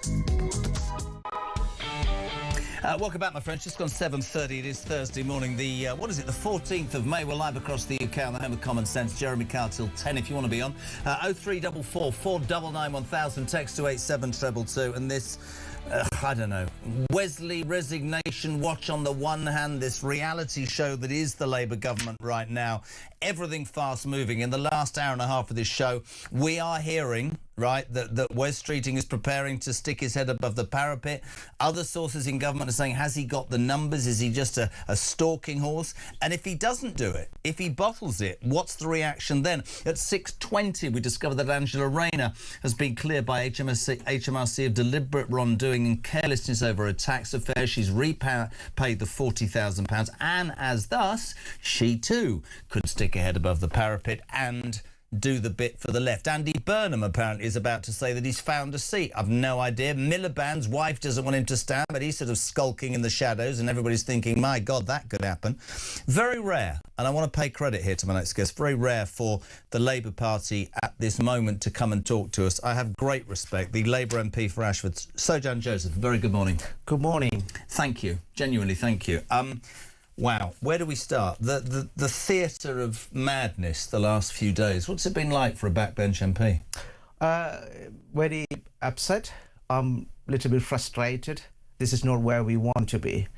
We understand the local election results were hard for many of our supporters, but this is not the reaction. This is more of a knee-jerk reaction from some of my colleagues. We should be focusing on the work we doing at the moment. So you were one of the first people, the signatories, saying that Starmer's doing a good job. I don't want to disrespect you. What if I'm asking you directly, what good has that man done apart from Breakfast Club? Seriously. Well, we inherited a hell of mess from the previous government. If I'm talking for my own area, Ashford in Kent, we have received a record amount of money to fix our roads, to fix our social care system, education system, a record amount of money going to special education needs, a record amount of money gone into local transport. Money has gone into my local hospitals. We are building a new same-day emergency care. But if that's the case, why did almost everybody, even in your area, on the doorsteps of the local elections say, we don't trust this government? Well, this is interesting, isn't it? Last May, we had a Kent County Council election. Reform Party won 58 seats. They had a landslide victory in Kent. And we had only very few areas we had election recently. Tunbridge Wells was one of them. And Reform did not win a single seat there. But that's not answering what I just said about Ashford. No. And it was the Labour Party that stopped certain people across this country from being able to vote in the local elections. Reform went and did a judicial review and allowed 4.7 million. What I want to know is, and I admire the fact you're here, and I admire the fact that you are supporting Keir Starmer, because from where I'm sat, by the way, with the rabble behind him, he might unfortunately be the best person for the job. What do you point to as Keir Starmer and the Labour government having succeeded in the last 2 years? So some of these changes is going to take time. It is absolutely clear that Keir Starmer made very unpopular decisions at the beginning. Which ones? Well, including increasing the tax on businesses. Can I read something to you, my friend? Yes. I wrote this some time ago, and it's quite a long list, but I'm not being disrespectful. This sums up what a lot of people think. He gave away the Chagos Islands. He recognised Palestine. He didn't prescribe the IRGC. He's had 17 ministerial resignations. We've had McSweeney, Mandelson, Sue Gray and Lord Alley. 16 policy U-turns. No mention yesterday in the King's speech about defence. We've got no operable warships. He said he was going to smash the gangs. There are more people now that have come illegally in the 2 years under Starmer that are in our armed forces. He approved a Chinese embassy that everybody in the world thinks is utterly, utterly ludicrous. I mean, tax, income tax up, inheritance tax, national insurance, capital gains tax, council tax, value-added tax, mansion tax. He's increased welfare spending. He couldn't even get a $5 billion cut through from his backbenchers and the minimum wage, whilst raising tax for everybody else. Now, this isn't far right. That's fact. Now, when you put that in front of, and you know, Shojan, on this show I talk all the time to working, what I call them alarm clock Brits.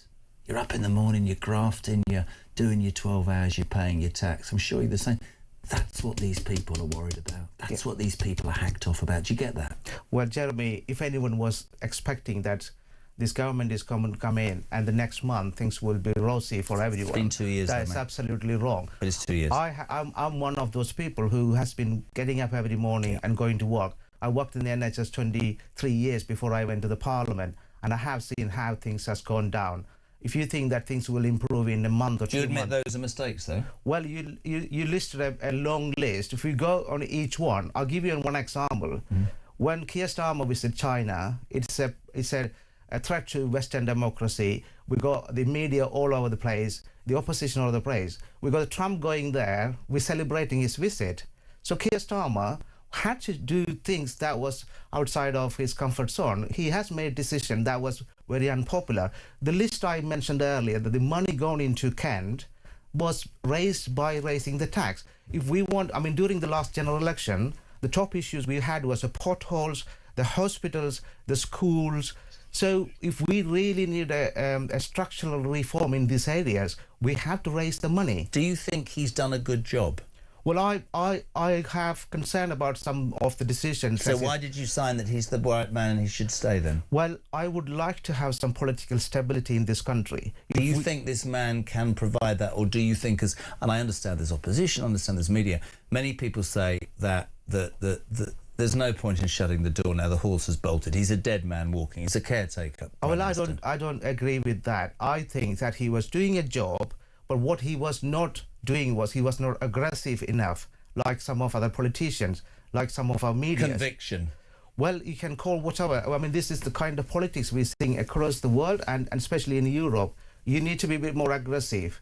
And that's what was missing from Keir Starmer. Do you know one of the biggest things on this show as well about him as a person is that people will say he just doesn't have it, Shojan, in his DNA. It's not about aggression or conviction. It's about belief. It's about, there's my philosophy. I'm sure this will make you recoil in horror, but the two that you think in my lifetime are Thatcher and are Blair, who came in with a plan. Love it or loathe it, they had a plan and they stuck their neck on the parapet. I remember during the election saying that this man had made his tent so wide and welcoming to everybody that in the end he would, in power, spend all of his time trying to please all the people all the time. And I think that's what happened. He's the most unpopular Prime Minister in British political history. He's got the biggest post-war majority and he's frozen by his backbenchers. And you're going to vote for him. Why? Well, I don't agree with everything what you're saying at this moment. Do you think was he right to take the money away from pensioners for heating? Well, I think it was an absolutely right policy. Wow. But what went wrong was that the threshold was too low. The reason I'm saying is that we were giving money to every pensioners, so it was an absolutely right... Well, then the communication's wrong, because 10 million people who needed it think that this government don't care whether they freeze to death. What about WASPy women? I mean, he promised the WASPy women the pension money. What happened there? Well, he has promised that. He turned because the economy was not right at that time. Then why promise it before you've looked at the books? And let me tell you what I do know. Before you come into government, you look at it. And I'm not... Listen, I'll be your friend, but Labour Party's MPs always say to me, the economy was trashed. We were the second most successful economy in the G7. We're now the bottom. You talk about a black hole and the economy, right? Explain to me then why the very man who purports to what? Going to resign today, Wes Streeting. He walked into government, he walked into the health office, and within 3 weeks he'd sorted out the junior doctor strike. He gave them 28%. If you've got an 11 million or 22 million pound black hole, why would you spend money without any conditions that make that a worse position, and then 12 months later they're back, Shojan? That's not good finance, is it? Well, there's two things need to be clarified here. If you just go back to February, before the Iran war, the economy started to do well. We had 5 or 6 interest rate cuts. The inflation was coming down. I'm talking about in February, 2-3 months ago. So you're blaming the war on the situation? Well, this is one reason why we are here at this day today. Now, the economy, if it's not doing well... Well, all the now 8 million people on benefits is down to the Iran war. It's only going on for 71 days. Not at all. What about the mass unemployment that's increased? Young people, is that down to the Iran war? Well, the fuel is, I get that. Well, the benefits bill was high during Tory's administration. If you think that people who are getting the money, you're going next day and stopping immediately. Do you know what we'll no longer do, though, pal? And I'm being honest. I understood, because let me tell you, I was so critical of the Tories at the end. I think they completely trashed so much. But that's no longer an excuse. That the excuse, that the accusation on Starmer is that he's incompetent, has no political... There's nothing. Well, just a bank manager, man. Well, not a particularly good one. Jeremy, we'll have to disagree on this. He's not an incompetent person. He's not aggressive enough to explain that this running the country is a collective responsibility. A collective responsibility by the senior leaders, the cabinet. So what we need to look into, see how many cabinet ministers are able to come and hold their hands up and say, 2 years, I have done the job you asked me to do it. Precisely, and that's actually, to be fair to you, exactly why we're here where we are. So today, we hear, sources will say, Shojan, that Wes Streeting will resign. What do you make of that? And kickstart a leadership campaign? Well, it's a fast-moving situation. Wes Streeting is a good leader. He's got good qualities. I have worked very closely with him, especially with my background in health. Will you vote for him? Well, not at the moment. I want the Keir Starmer to continue at the moment. We need some political... At the moment? Well, we need some political stability. We've seen but this... there's no political stability with Starmer. Well, he's a dead man walking. It may be a bit too late now, but we will see what happens. There's a fast-moving situation.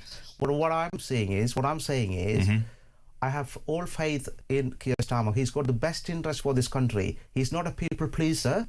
He doesn't stick the plaster to fix get some clapping from I just think there comes a point with all politicians where your time is up. If Wes Streeting was listening to this, which is highly unlikely, what would your message be to him? Well, my message to Wes Streeting is he will be a future Prime Minister. He's got all the quality. He's doing a very tough job, difficult job. He's a hard-working a minister. He's done a lot for the NHS, but there are a lot more to do. Things he always say that. Social care, we're waiting for the interim report in a few months' time. We haven't done anything in social care. We haven't done much in mental health. So there's a lot more to do. So there are things that... So you think he should just stand down and just say, this government is not doing what I think, like Jess Phillips did, rather than start a leadership campaign? Well, I would love to see that he continue his job as a health secretary and get that mess that he inherited. There's a lot more to do. It's not going to wash anymore, you know. You can't keep blaming the Tories. What about the reaction to Rayner at 6 o'clock this morning? Cleared by HMRC of deliberate wrongdoing or carelessness over a taxpayers, has repaid the 40 grand. Initially, our response was, bloody hell, that's a bit early. But obviously she found out some weeks ago because she did the interview with ITN last night. Bit convenient, isn't it? Well, she going to stick her head above the parapet? Well, like I said, she's one of other great leader we have in the party. A great leader? Yes, she is a great leader in the Labour Party. Wow. But the tax situation, that shouldn't have happened in the first place. But now she's cleared. So yes, just like West Streeting, she's also able to put her name up for it. Would you call Ed Miliband a great leader? Ed Miliband, yes, he's one of our great leaders as well. We've got many good leaders in... You call them all great? Yes, I'm a great leader as well, I think. Are you going to stand? Well, no, I'm not. Why? I'm not. I have a very difficult job in Ashford. I work hard for my constituents, and that's my job. My focus is that. I want to see a lot more to be done, especially in terms of stopping the boat. We promised we will stop the boat. I mean, in Kent, we have still got that problem. Yes, we have made some progress. We need to close... What progress have you made? Well, the numbers... You got rid of Rwanda on day 3, which I didn't support. You've done nothing. Well, the numbers have risen dramatically. Well, the numbers has come down. No. Come on, Sojan, I'm not having that. I'm not having that. They haven't come down. They are huge. There are more, 72,000 plus in the 18-20 months. They're bigger. I'm not sticking up for the Tories. You have done nothing to stop the boats. Well, Jeremy, I want to see a 0 number crossing in boat crossing. We haven't done that, but we have made some progress compared to previous years. We started to close down... Give me some facts. We have started to close down the hotels. You're giving 500... Mate, you are closing down the hotels so that people are going to live in HMOs. Do you know, I thought... And I'm being honest, I'm a patriot. When the Tories messed up so dramatically and you came to power, for my country, I wanted you to succeed. I used the Bell Hotel in Epping as a really good example. It was the day I lost complete respect for your government. The local people... And I'm talking women who'd seen 2 illegal migrants, young men, not with their wives and children, not from a war-torn country, who'd thrown their passports overboard, sexually attack a couple of girls in the school next door. They took to the streets and they said this was disgusting. The local council, I salute enormously, went to court and said, we quite agree it should be closed. And your government said the rights of illegal migrants supersede the rights of people from this country. That's not right, my friend. That is not right. I don't agree with that point. What I'm talking about, the numbers. Yeah, I have a hotel in my constituency in Ashford, and I want that to be closed. I want. Where do the people go? Well, that's up to deport them. That's absolutely. We had to process their asylum application.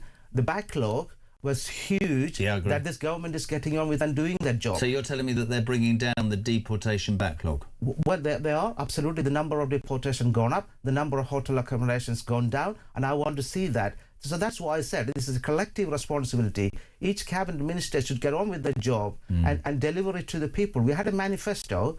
Yeah, in 5 years' time, when you go back, you have to answer to the public.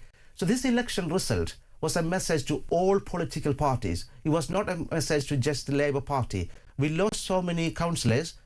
It's the same as Tories lost councillors. But this message, the public was giving a message to all political parties. Stop the drama and deliver it to the public. If you think that it's just a Labour Party problem, no. We have a problem in this country with politics. It's a serious job. And if you are in public life, if you want to get on with it, listen to the people and do the job. People have spoken and they want Nigel Farage as their next Prime Minister. I don't agree with that. That's why I said that in Kent, last May, Nigel Farage had a landslide victory. They lost their own seat a few weeks back in Clifton Vale. They haven't won a single seat in Zach Polanski? Doing well, the media only started to scrutinise the policies of these parties, insurgent parties. They're both saying... I worry. I get the word insurgent, populist. Listen, two very quick questions. You've been absolutely amazing. You've actually said that all the Cabinet are great leaders, but they can't stand each other and are all fighting each other to death. Well, this is unfortunately happens in politics. I mean, this is where... But it's where you lot said was so wrong about the Tories. You said, your leader said, and I quote, and this is why he's getting grief. You know this. He's getting grief because he stood up and he said, cronyism, jobs for the boys, the big people, the mature adults are in the house. We are going to do it differently. And within 2 years, with respect, Shojan, it's as much of a what's-it show as the Tories, if not worse. Well, Jeremy, if you... Do you not agree? Well, if you like it or not, this is one thing Keir Starmer did right, that he did not stick up for any ministers when things came up against their name. He said, please step down. No, I absolutely agree. You mean the corruption minister who committed corruption, or the transport minister that nicked a phone, or you mean the housing minister that did illegal renting? I know all of that. Yeah. Is he here to stay then, Starmer? Well, I would love to see him to continue. I have my full backing for Prime Minister now. Yes, till when? Well, absolutely. See what happens later today. I mean, so you might not support him tomorrow then? No, I am supporting him. What happens if Keir Starmer would step down and say, I had enough, you carry on? Do you think he leads your party into the next election, Shojan? Well, I hope so. Okay. Not just leading. Do the things that we promised to the public during the general election. I will say this, and I will say this to every one of the thousands of people that listen and watch this.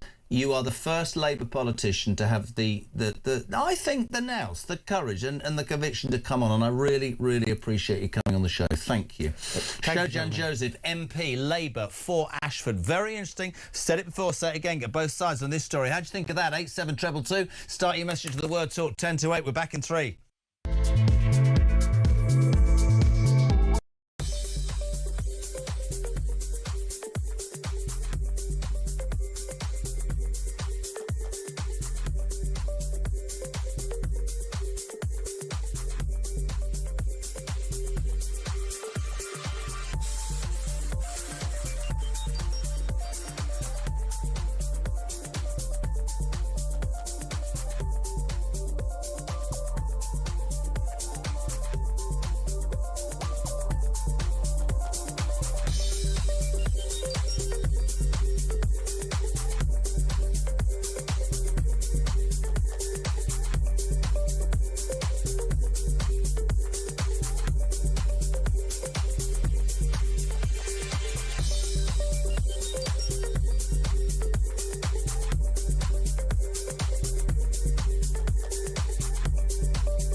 Across the UK, on DAB+, on your smart speaker, on your smart TV, and on your side. This is Talk. Welcome back. Just gone 10 to 8. Thank you to Shojan Joseph, Labour MP for Ashford. What did you make of what he said? 0344 419 1000. We say a very good morning to political commentator and amazing Benedict Spence. Hey up. Good morning. How are we? Yeah, well, came in this morning, Wesley watched, thought, our Wes was going to stick head above parapet, and then found out at 6:20 our Angela's been cleared by HMRC. Of just literally, in respect, people come on all sides. We've just spoken to Shojan Joseph, the Labour member who supports Starmer and thinks he's the best person for the job. Well, I mean, listen, good for him and good for Keir. At least there's somebody. That's fantastic to hear.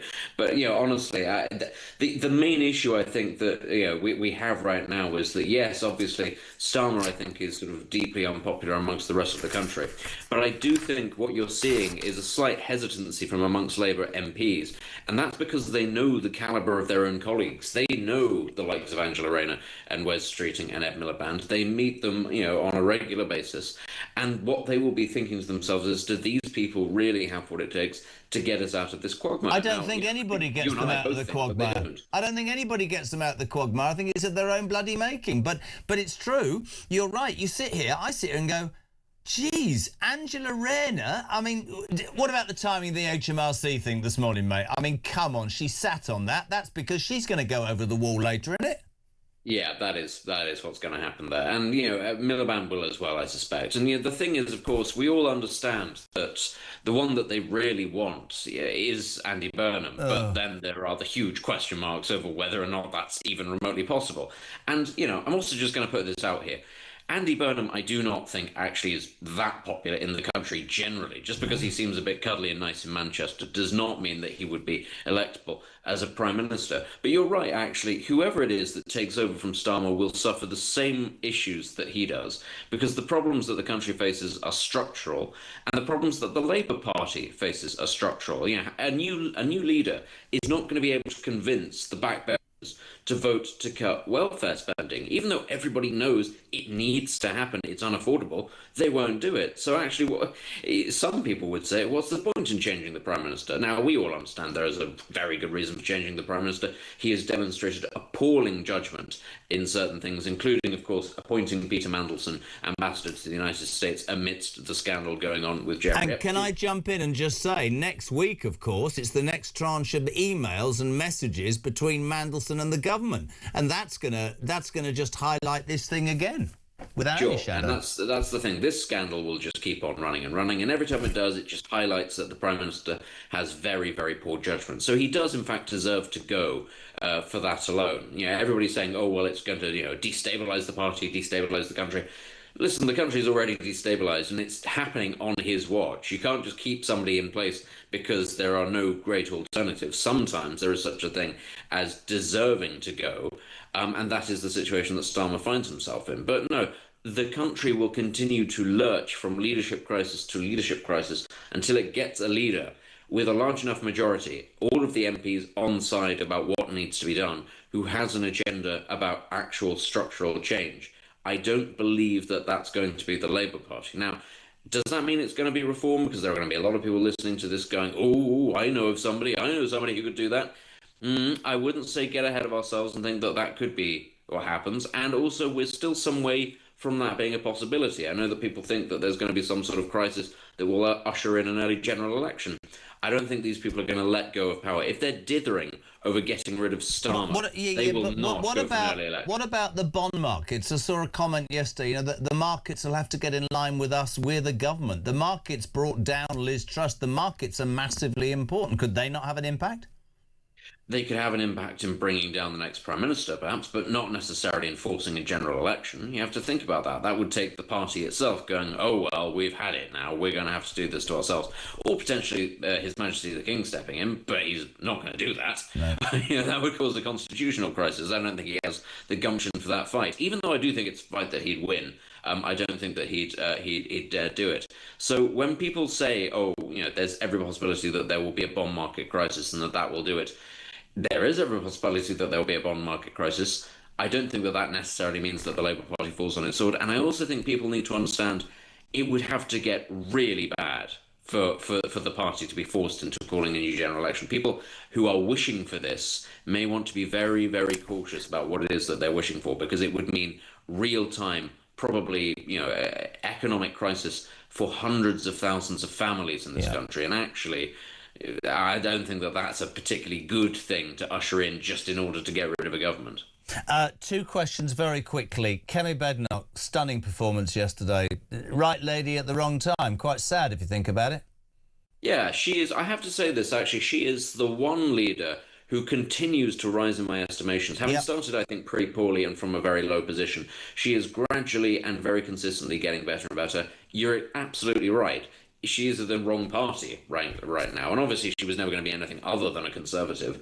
But she is an excellent performer, an excellent communicator, and she is attached to a party whose brand is toxic. People aren't going to back the Conservatives for a very long time. The question is, does she have the patience to stay the course? If she's prepared to be leader and keep losing for the next 10 years until, say, whoever comes next ends up dropping the ball, maybe there's a path to number 10, but it's going to be a really long slog for her. All right, two quick questions. Does Starmer go? And if so, when? Very quickly for me.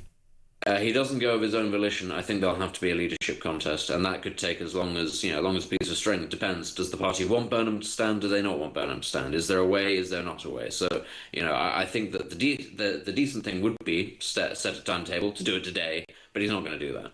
Benedict, I love having you on, mate. Thank you so much indeed. Short but sweet, which is how I've been described by nobody. 0344 499 1000, text to 87222. Breakfast on Talk, the home of common sense, continues with Isabel Oakeshott after the news at 8, which is next.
Crown is facing its gravest test in decades, and the royal tea from Talk is your front row seat.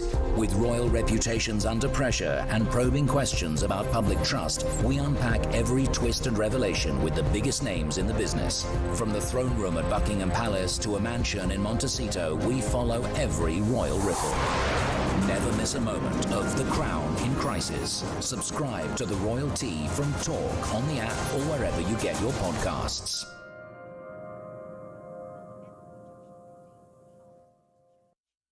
UK on DAB+, on your smart speaker, on your smart TV, and on your side.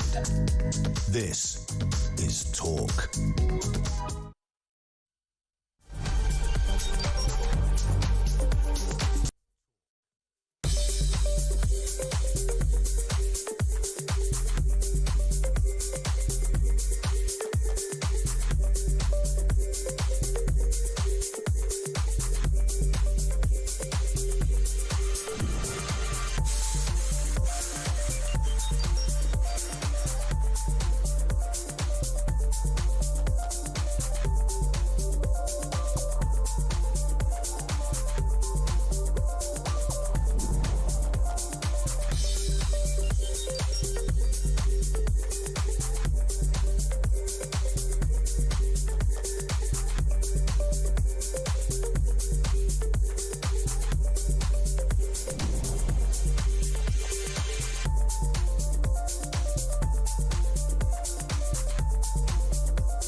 across the UK.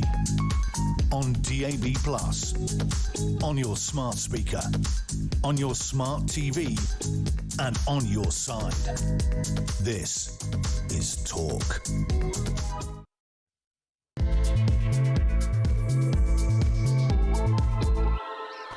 Well, my friends, welcome back, or welcome along to this continuing saga of the Labour government. Where can I bring you up to date? Well, today's the day that apparently Wesley Streeting, we're on Wesley Watch. He could basically resign this morning as Health Secretary to kickstart a leadership campaign. It was a bit muddied in the water last night. Nobody knew what was going on. Then wham, bam, thank you, ma'am. That didn't sound right. But at 6:20 this morning, through came the shocking news that Angela Rayner has indeed been cleared by HMRC of deliberate wrongdoing or carelessness over her tax fares, has settled the 40 grand in unpaid stamp duty, and she's free to go. She obviously sat on this information because it was only announced in an interview she recorded with ITN last night, where she said, you know, we need to change, we need to do that. She would not, though, rule out running for the role of leader of the Labour Party and Prime Minister. And I'm guessing the timing is because Streeting's on the right of the party and she's on the left. But I just want to go back a year, because we found the most incredible clip. A year ago, an interviewer from I don't know where, said, do you want to be the leader of the Labour Party? Do you want to be the Prime Minister? Have a watch. Absolutely not. And I don't want to be leader of the Labour Party. I'm very happy and honoured to do the job. What kind of politician are you? You don't want to be leader of your party? No, I'm very happy and honoured and to be Deputy Prime Minister of this country. And I've got a lot in my entry to prove that I can do the job that I'm doing and deliver on the milestones for the people of this country. That's what I'm interested in, Trevor. You know this is being recorded, don't you? Because actually, that means one day, if you do, somebody's going to play it back to you. Absolutely. I'll be happy for you to play it back to me. I have no desire to go for the leadership of the Labour Party. My desire is to deliver for the people of this country who have given me opportunities beyond what I could have dreamed of. All I'm going to say is this. I think the timing of the tax affair announcement is deliberately because that gives her a run at doing the very thing a year ago she said she didn't want to do. And she's going to have to stand because Burnham ain't in the Commons, whatever anybody says. But there's so many different scenarios that could happen. Starmer's sat in number 10 with Larry in his suit that had too long a set of arms yesterday. How appalling was that look? And nobody knows what's going on. We want your involvement. 0344 499 1000. Text to 87222. Now, you might have heard just before the news, we had Shojan Joseph, Labour MP for Ashford, who basically is a supporter of Starmer and was good enough, and I'm going to say this as well, good enough to come on and have his say. Gary Embolden says, wow, after listening to that Labour MP and all the great leaders in waiting they have, it leaves me wondering how the hell these people got elected in the first instance. Andy in Weston-super-Mare, I used to pull donkeys up and down the beach when I was younger. Never mind. Jez, fair play to your Labour MP coming on the show. Nice to see that there are one or two Labour MPs who have the courage of their convictions to defend the leader. However, the level of delusion is difficult to believe. Listening to his defence of your cross-examination was a little like listening to King Canute trying to hold back the sea. Keep it up. Morning, Johnny. Morning, Jez. It's Johnny in the van. Credit to your Labour MP that's come in there defending Starmer. He's trying to do a good job defending him, but he's failing miserably, I'm afraid. He seems to be just gaslighting us all and trying to tell us stuff that just isn't true. You know, like the economy was doing really well in February, but because of the Iran war, it's all crashed. Don't think so, mate. That's just nonsense. I mean, you know, we're not silly. We can see what's going on, but credit to him for coming in and being brave. You know, a lot of the people on the left haven't got the bottle to come in to talk radio, so credit to him for that. But yeah, I think he's just gaslighting us, just like Starmer does. Great show, mate. Keep it up. 0344 499 1000. Text to 87222. We say a very good morning on Thursday, on D-Day, to the one and only Isabel Oakshott. Morning, Isabel. Good morning. There was a sort of grudging admiration for Shojan Joseph by me, but I'm being completely serious. Couldn't answer anything. Not at all. Well, I'm going to be completely serious that I did not, for various reasons, due to being on the phone to important people, I did not hear that interview. So you'll have to tell me what he said, and then I'll give my finest comment. He's supporting Starmer. The country, the economy was showing signs of improving in February. It's down to the Iran war. Starmer's one of many great leaders in the Labour Party, and he wants Starmer to get ahead with improving the country after the appalling mess the Tories left. Right. Okay. Well, he's obviously on cloud cuckoo land. Now, the economic figures that have come out this morning are a bit better. And I think everyone will be quite surprised by that. I mean, we're not talking anything stellar here. We're talking just a few little digits up from zero. I think the economy's gone up by GDP up by 0.3. Hold on a second. The economy's gone up, but I thought that the Labour Party were using the war to say that everything's in the carsy. Well, I mean, let's not get ahead of ourselves here. I mean, growth of 0.6 is hardly cause for cracking open the champagne. It's certainly better than a recession. But I think what matters most is not what these technical figures say, but from a political point of view, how is the country feeling? Yep. I mean, do you know anyone who feels better off? Do you know anyone that goes shopping in the supermarket and doesn't look at the things that they buy, the basics that they buy, and go, what the hell? How is this jumped up by so much since I last bought this product? Completely agree with you. Yeah, forget those indices. People are not feeling better off, and worse than that, what they're feeling is very fearful that what is coming, whether or not it's Starmer who's still in Downing Street delivering it, God help us all, or someone even worse. It's not going to make life any more affordable. It's not going to make our country feel any safer. And as for the word prosperity, I mean, when was that used in relation to the United Kingdom? Not for as long as anybody can remember. Couldn't agree more. We are on Resignation Wesley Watch today. I'd just like to throw a few things at you. We're rushing through the show for obvious reasons today. Wes Streeting, we saw him walk up Downing Street and leave in a huff yesterday. I'd say that was for optics. Do you think he will stick his head above the parapet today, yes or no? Yeah, absolutely. Do you think that Angela... Well, I can't wait for this. What do you think of the timing of our Ange being cleared by HMRC, seeing as the rest of us, we've been trying to speak to them for 10 goddamn years, woman?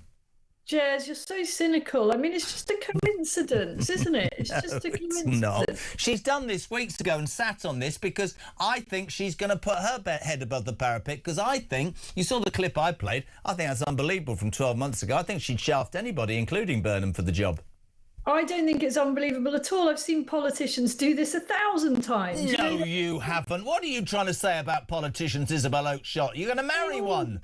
They all go through this ritual. They all say they're not interested in the job. In fact, the one unusual thing about Wes Streeting, this is really unusual, is that he's been very open from the start that he's interested in the job. And what I think he's going to do is give a speech about his great achievements in the NHS and how that means that he shows that he can change the most fundamental, most pressing things in our country. No one should be deceived about this. You know, any indications that waiting lists are coming down is because of the way they're managing these waiting lists and saying that they're dealing with people by giving them so-called urgent appointments in 2027. I'll tell you what I'd say if I was sat in a studio with him, which patently isn't going to happen. I'd say two things to Mr. Streeting. One, the deal you did with junior doctors, which increased the so-called black hole by millions, had no strings attached to it and was so poorly constructed that the junior doctors, the BMA, came back 12 months later for more. And as for allowing puberty blockers on young kids, don't even tell me you're good enough for the top job. But I want him to stick his head above the parapet because I want the nasal night out of number 10.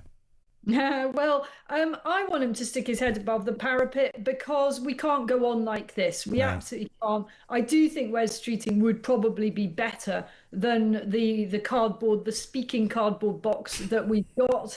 And we all like a good leadership contest. But it is our country that's at stake here. And I'm not having any of this, I'm fixing the NHS twaddle. I'm seeing so many shocking cases, people revealing that they have been put on waiting lists till 2027. And also another really concerning thing that's coming out, and I'd love any of our listeners and viewers, if they've got any experience of this.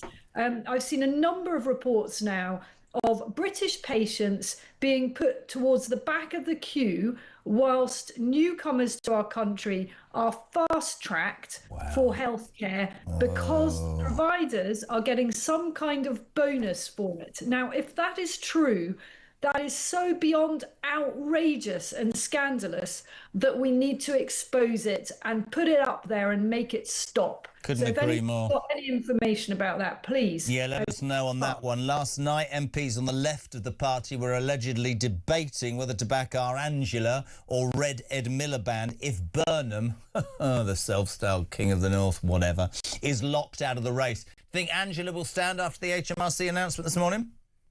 Well, I hope she does, because it will add to the gaiety of the nation. I think she'd be an absolute catastrophe, but it would be, you know, what a hell of a ride that would be. It's just an extraordinary scenario. And I said to Shoja and Joseph, you know, this country, and Isabel, you're so right, is paralysed whilst this cacophony of chaos continues. And the duplicity of the... I mean, I've played the clip there from Angela Rayner saying, I never want to be the leader. I never want to... Really? OK, then we'll see in the next 12 hours. Yesterday, I played a clip from Starmer saying, this man needs to go. He's lied to the people. He's let them down. He's got no support. He's this... Well, that was you 4 years ago. And the whole thing is farcical. You know, I mean, I loved Donald Trump yesterday. Did you hear what he said? With advice to Starmer?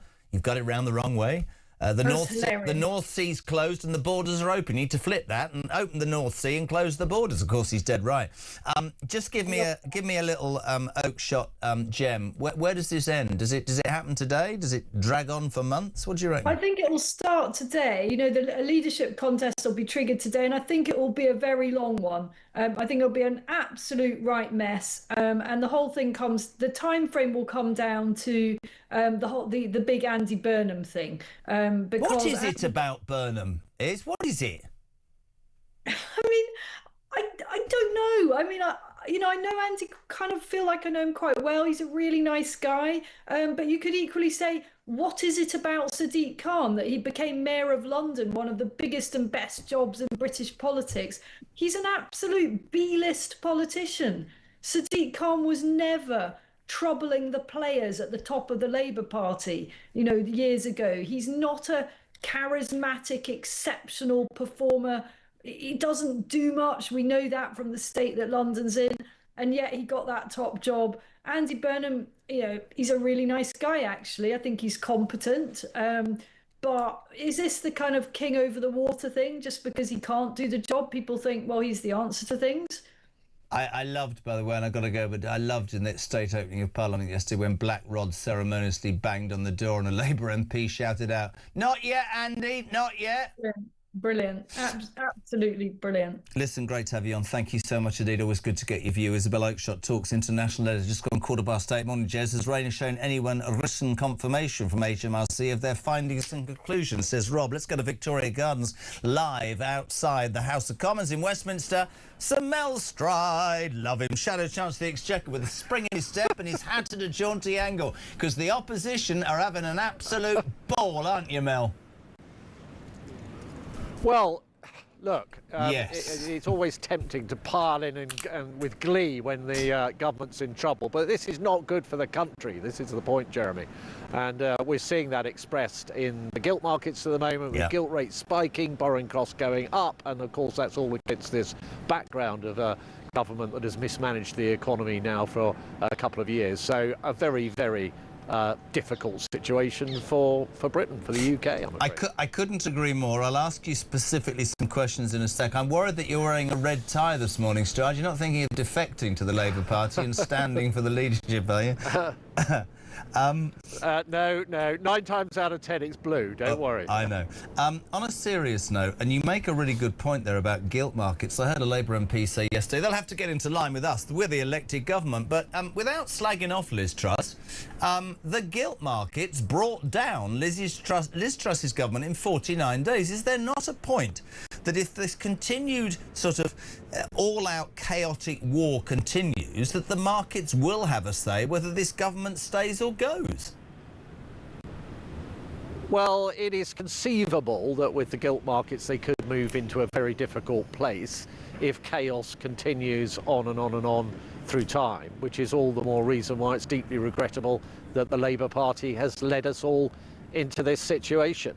And what we need actually is a government that is in place, is stable, is doing the right things. So, for example, bearing down on burgeoning public spending, particularly the welfare bill, getting people off welfare and into work, and then doing two things, Jeremy. Firstly, beginning to squeeze that deficit down to get on top of the debt, which will reassure the markets, but secondly, to get taxes down, particularly on businesses, because that's part of how you get the economy properly growing. Couldn't agree anymore. Rob's in Burnley. He says, I know this leadership saga is the headline grabber, but please tell Mel, I've just woken up to Rachel Reeves doing the rounds, crowing about how the economy growing by 0.6% in the last quarter shows the competence of the Labour government. She makes absolutely no mention of the saga that's going to drag this government down, has been going on for weeks and weeks.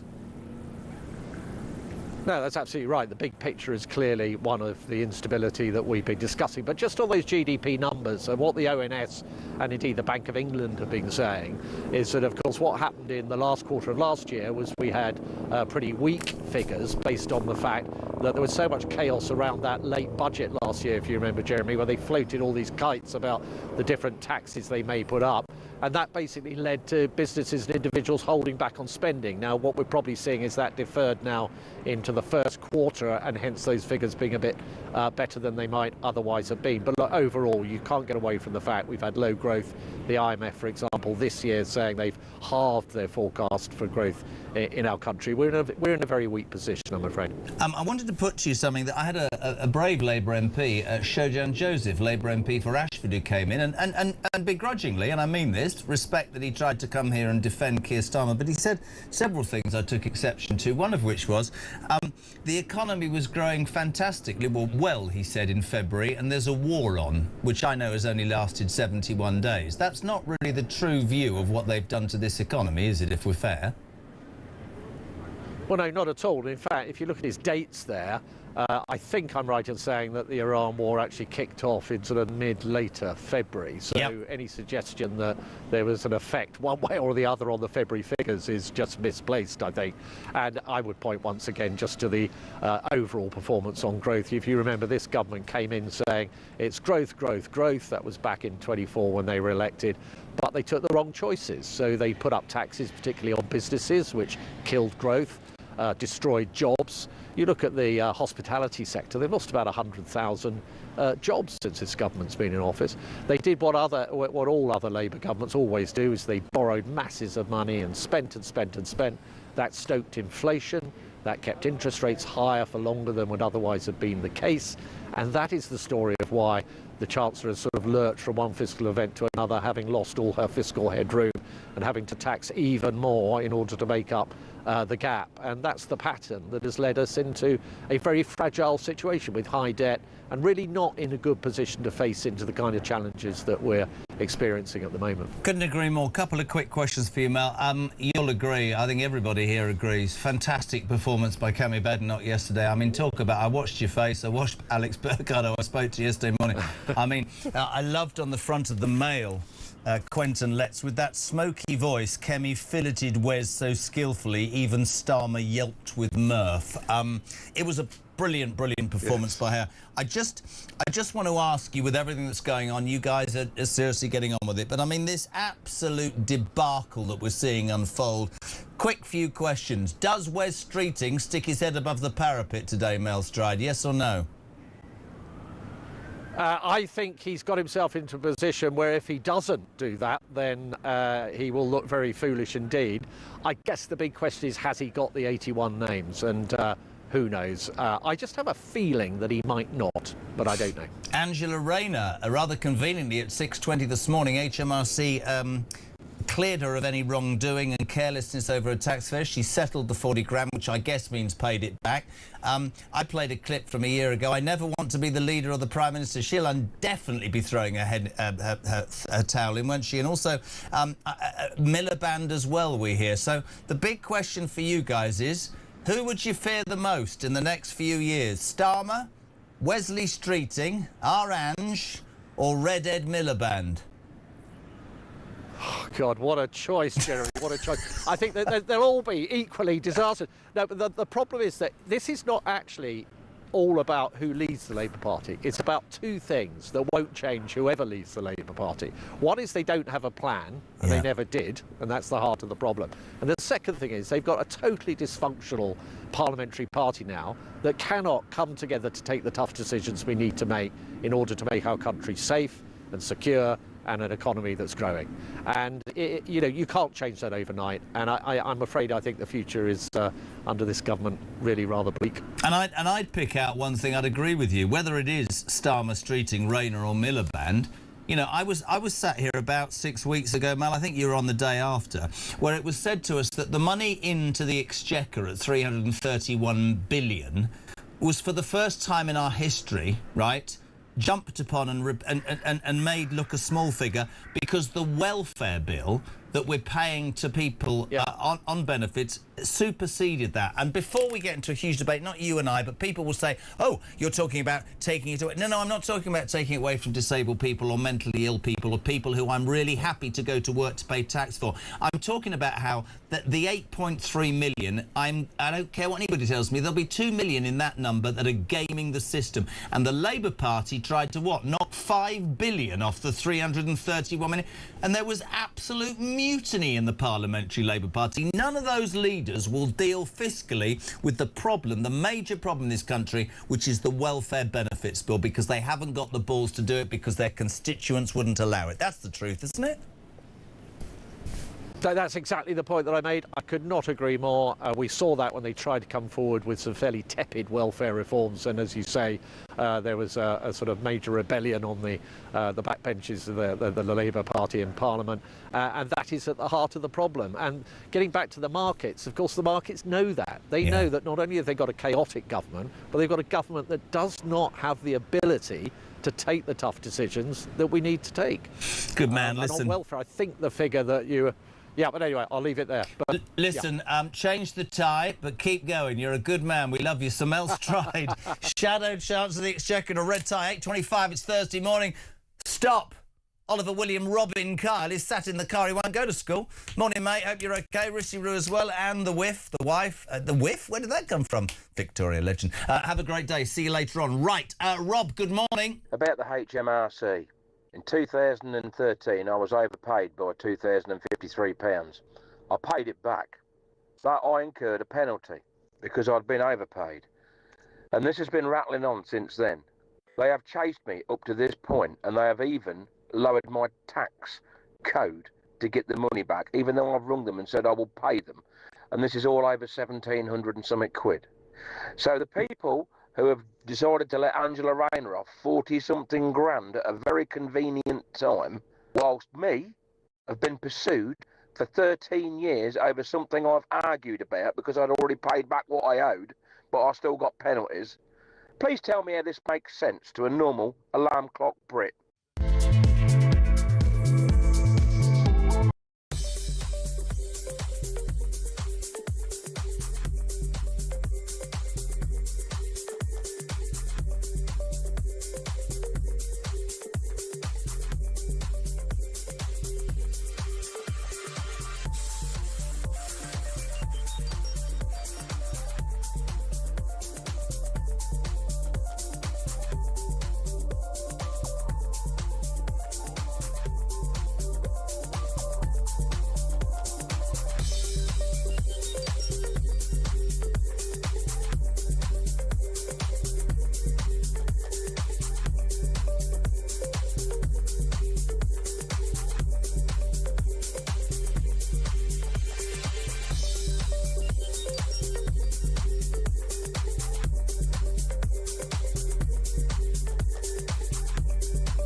world is on fire. Russia, Iran, China, conflicts brewing in all of their different regions. They're not waiting. But here in Britain, our armed forces are underfunded, they're undermanned, and they're underprepared. And nobody in government wants to talk about it. Well, we do. I'm Philip Ingram, and I spent my career in the world of intelligence, military planning, strategic planning, and unfortunately, conflict.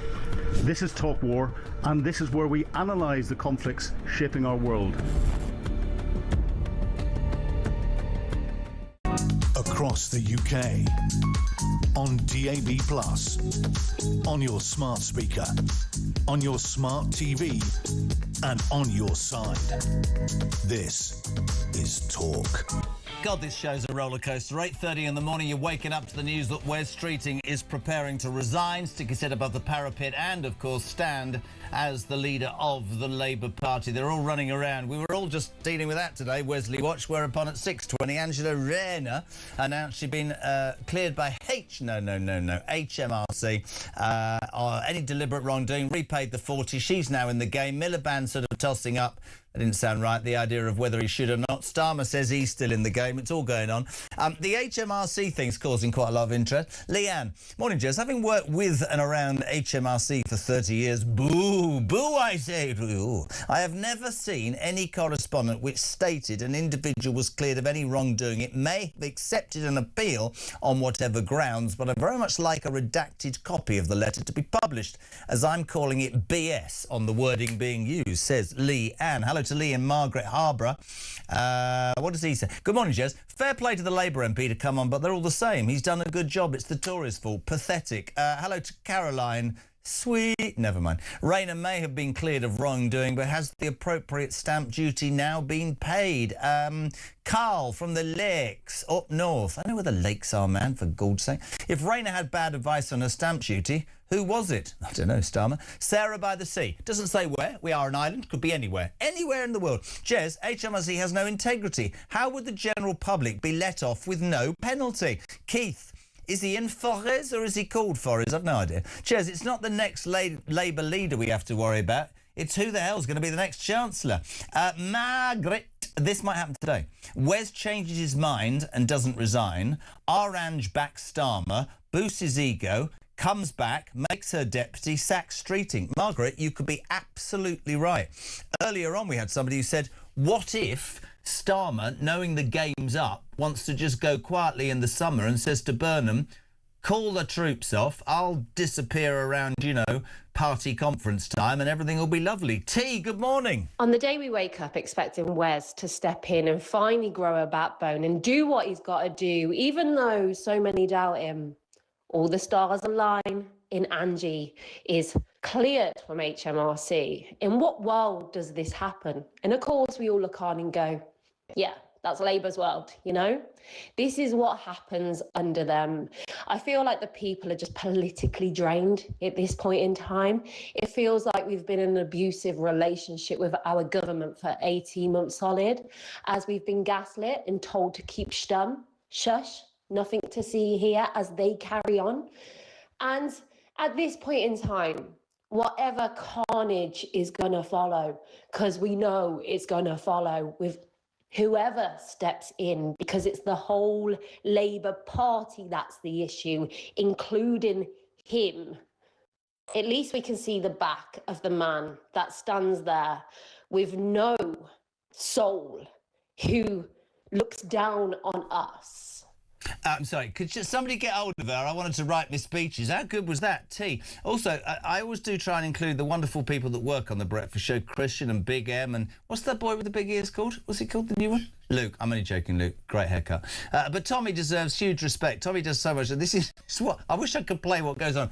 We have a heating system in this studio that's crap. I mean, when I say if you move the dial, you've either basically got frostbite or you're living on a Barbados beach. There's no middle ground. Tommy came in this morning and said, what are we going to do about this? He said, I think we should do the show from a Range Rover because we could quite easily control the heating and the temperature there and it'd be more comfortable than this studio. So there we are. From next week, the Jeremy Kyle Breakfast Show live from a Range Rover somewhere near you. 0344 499 1000. It's going to Hertfordshire. Michael, good morning.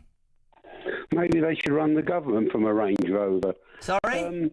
I said maybe they should run the government from a Range Well, I'm Rover. thinking of nabbing one of Sadiq Khan's. That'd be good. Right, crack on. Time is money and we're all skint. Right, this government is a waste of time. There should be a general election. But if they stay, why don't we get David Miliband back? He should have won the contest 16 years ago, and he's 20 times better than anybody. He bottled it, man. He bottled it. He absolutely bottled it. That's why it all went wrong. Voted for his brother Siliband. Siliband. They should have voted for him. They made a big mistake. He was the only decent politician they had at the time. Right, good, okay. Well, that's it. Thank you for your thoughts. Let's go to Derby. I nearly went doodly. Richard, good morning. Good morning. How are we doing? Well, I'm all right. I'm just waiting for the inevitable, really. I'm loving my life. Yeah, well, I've got a terrifying prospect because there's a name that isn't being thrown around, which I can see is following a well-trodden path. Think Boris Johnson. There's a certain mayor who's not being mentioned, and if they really want it to happen, rather terrifyingly, what are the thoughts of potentially Mr. Khan being brought through and put forward as a leader? I can categorically state, and I want my bosses to know this is true, if Sir Sadiq Khan becomes the next Prime Minister, I am leaving not only this building and this city, I am leaving this country. I would rather eat... Honestly, I can't... Really?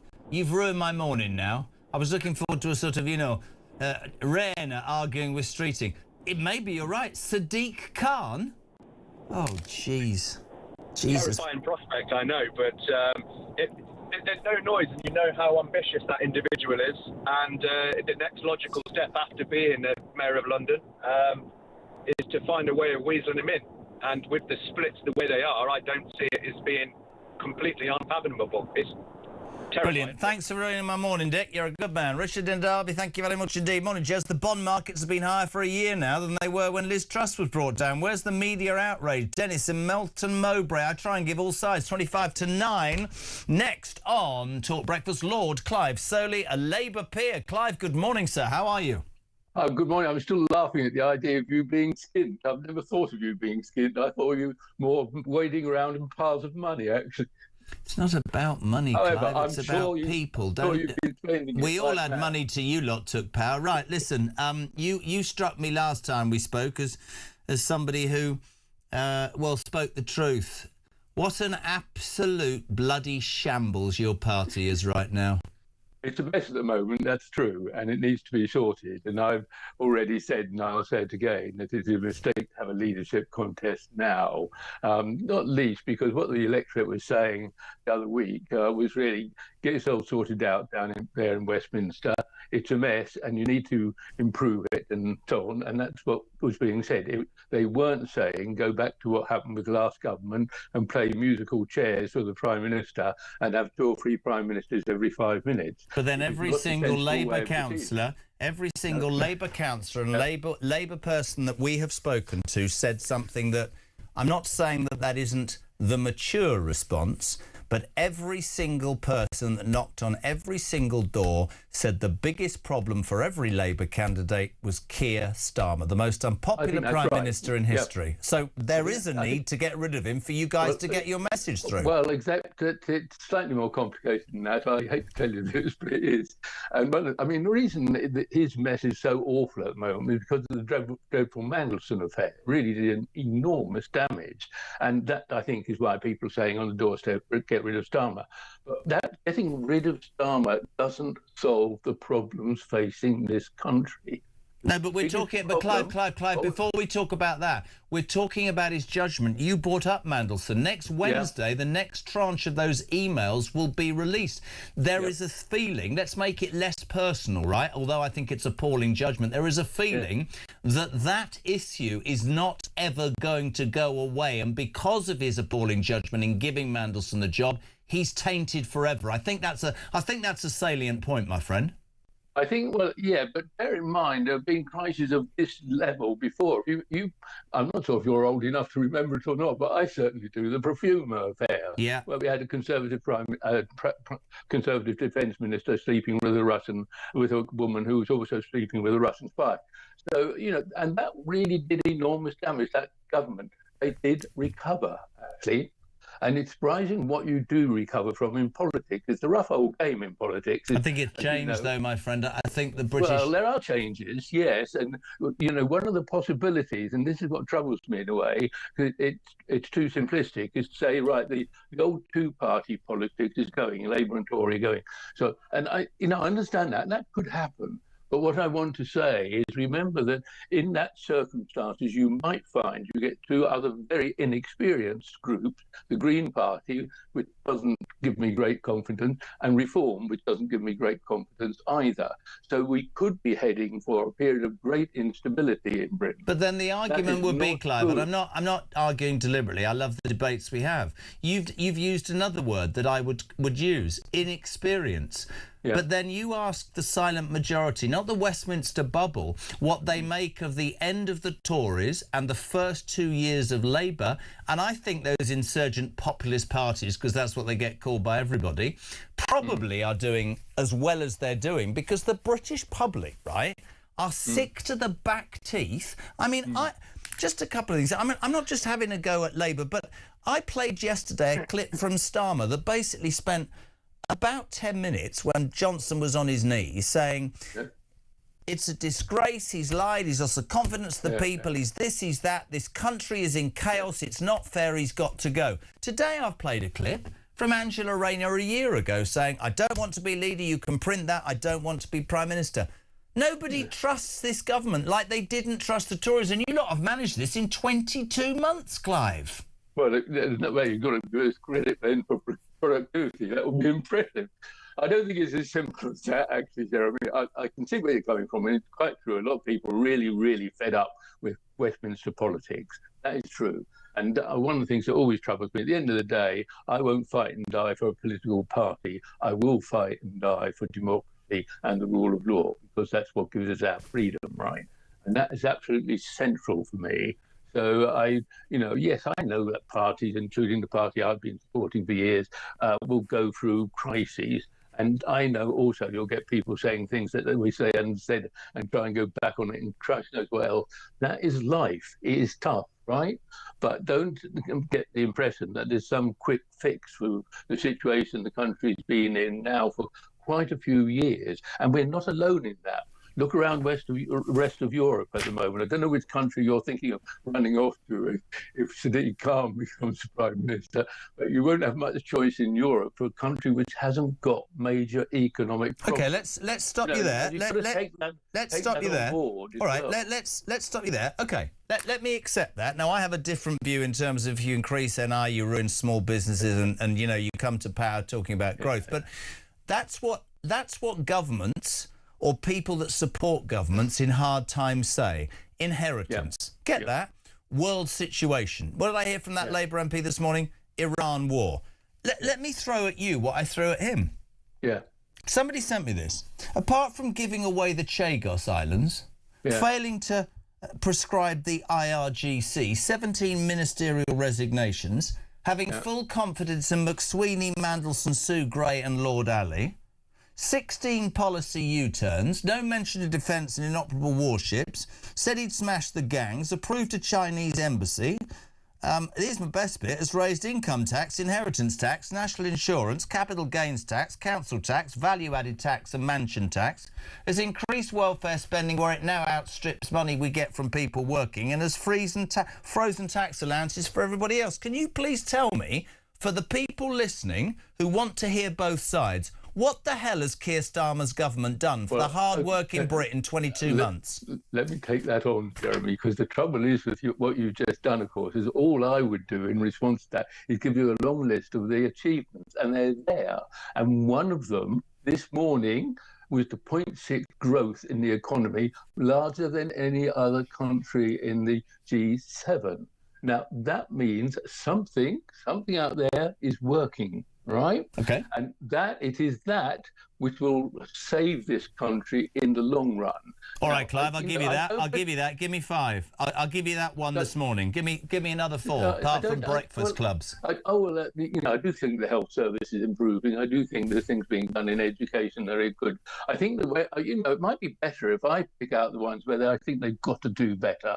And let me tell you what they are. I think housing is one. Mm-hmm. I think the price of food is one. Yeah. And I think the price of energy as one. Those are free. Hold on. They're bloody zero, Clive. Come on, get rid of it. No, it's not. Because those three things do take time to sort.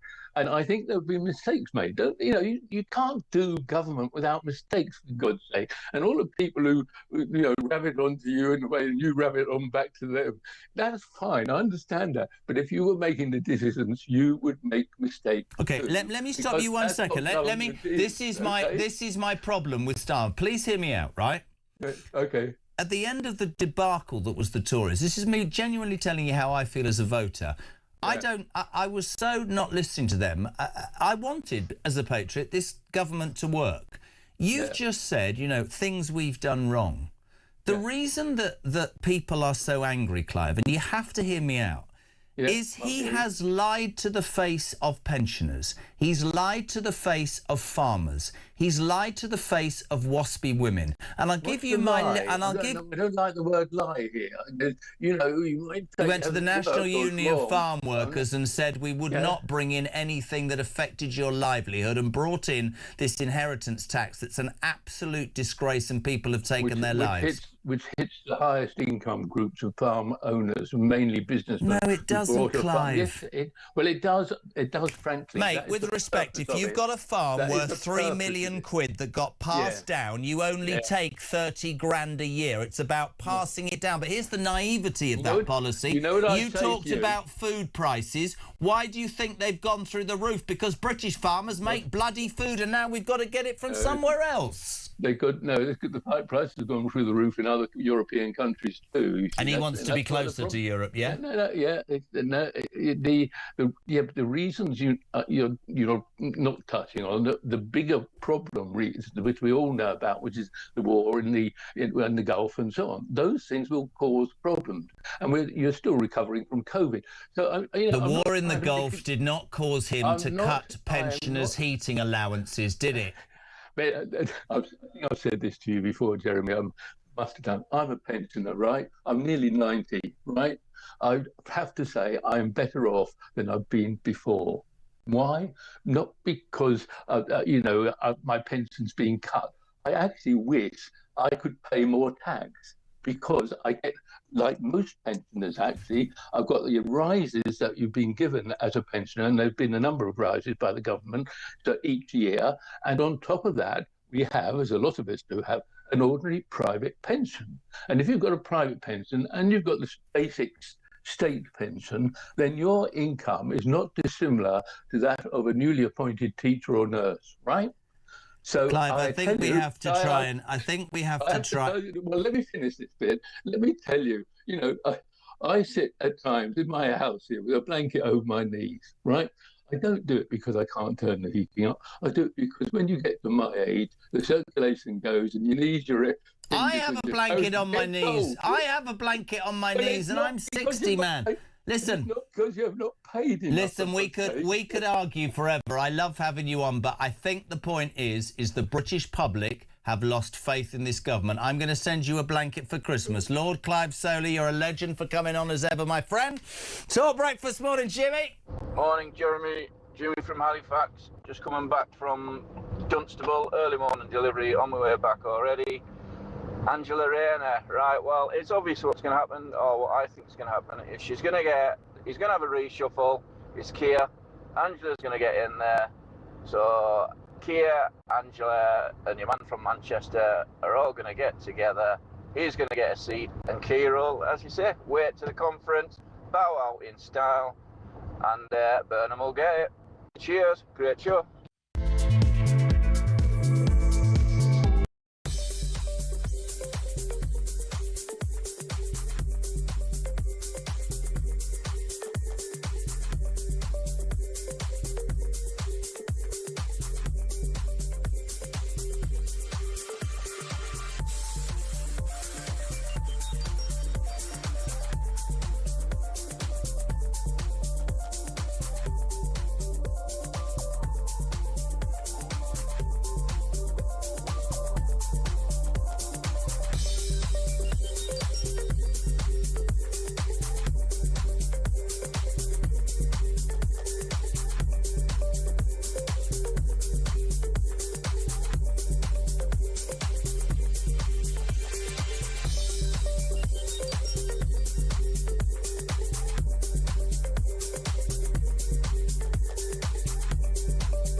across the UK.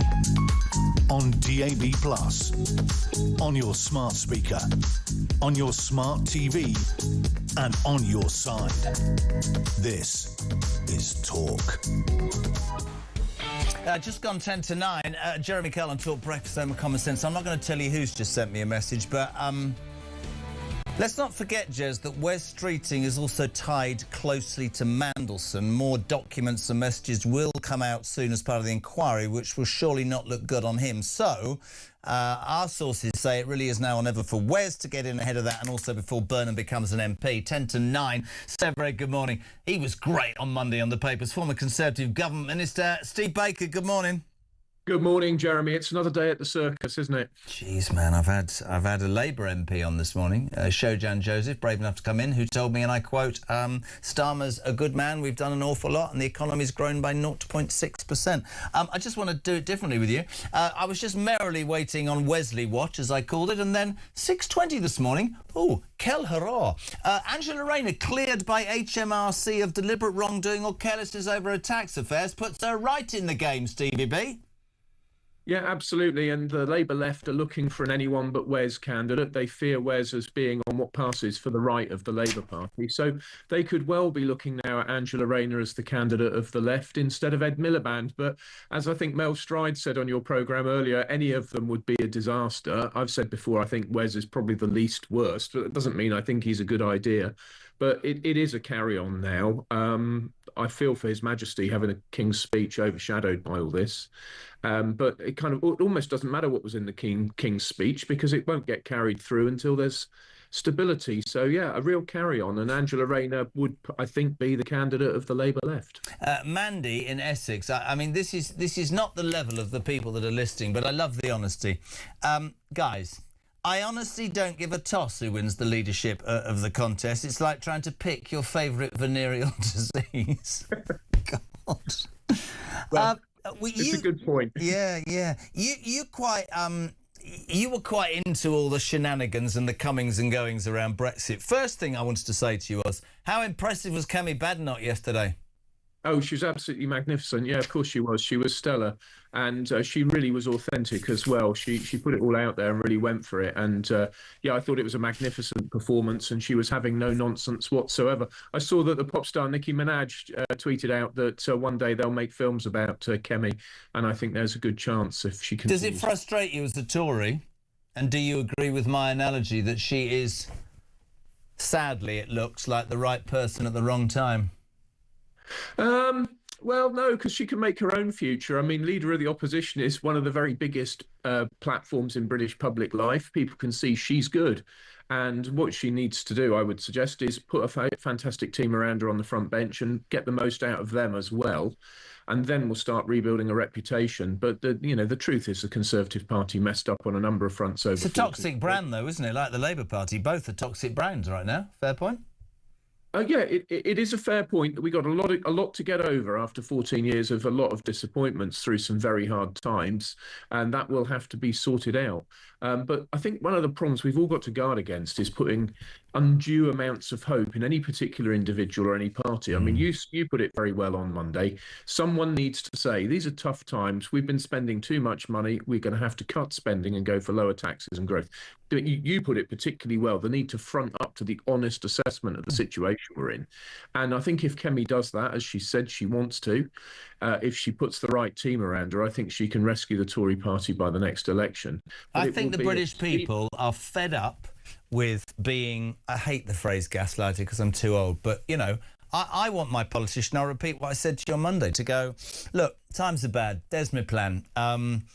I'm not squeaky clean. I've done this, I've done that, just so you know. They'll attack me because I'm going to do this. I'll take you on a journey. I'll be honest with you when it goes well, and I'll be honest with you when it goes bad. And if at the end of the time that you give me, I've messed up, you can kick me out, but let's have a go together. It's raw, it's going to be a journey. I see too many politicians who pretend to be something they're not. And I interview too many politicians who just don't seem to have... And I level this at Starmer more than any politician, just doesn't have that guttural... Just nothing. Just nothing. And yet, do you know the worst bit is, Steve? I sit here thinking, he's probably the best of the most appalling bad lot I've ever seen. I'm sure I've said it before that whoever comes after Starmer is quite likely to be worse. I'm just looking at him there on the camera. I mean, you know, some people do like him. He was accomplished in his field as a prosecutor. But, you know, he's exposed too many flanks. He's not coped with the acceleration of political debate due to social media. He doesn't have charisma. He doesn't look authentic. He's done the wrong things. I mean, it does look like he's finished. I mean, one of the big problems that's underestimated here is how on earth the Labour Party in Parliament will now patch up the relations between MPs. They're going to be fighting like cats in a sack for the rest of this Parliament, and I just don't know how any leader will patch it up. I mean, the sooner we come to a general election, the better in terms of being rid of them. But that puts a huge burden on both Kemi and Nigel Farage, not only to work out what they would do, but to work out whether they'll come to some kind of pact in order to make sure we don't get a rainbow coalition of the left, which is worse than any of our worst nightmares. You said something on Monday that gained real traction, but I want it for another audience because I thought it was genius. I asked you on Monday at 6:10 why in your mind Prime Ministers refuse to leave 10 Downing Street. Do please, pray, tell me what you said, because it's brilliant, this. Well, politicians do have to be understood like addicts. You know, they are addicted to power. So a new backbencher, it's a little sniff cannabis, and then you get into ministerial office and it's snorting cocaine, and then by the time you're Prime Minister, you're mainlining heroin, and they're totally addicted to it. Something somebody said to me a long time ago. I should say I've never taken any kind of... I love that. Mainlining heroin. That's exactly why Starmer's hanging on. You know, I don't wish to make light of the plight of addicts. I've worked with addicts and I've worked with people in rehab from addiction, and it's an extremely serious point. But that's not really the metaphor that I'm drawing here, is that it's a terrible mistake to think that any Prime Minister will go easily. They've got the thing that they crave and they will cling onto it when they're in power in Downing Street. Loads of people this morning saying that they think Starmer will ride this out till September, wait for Burnham to be in a seat, resign, hand over the reins without any pain. I want you to sum up. This is putting you on the spot. Sum up Starmer in one word. Oafish. Brilliant. An oath. Sum up streeting in one word. Ambition. Brilliant. Sum up Rayner in one word. Opportunistic. Oh, you're good at this. Sum up Miliband in one word.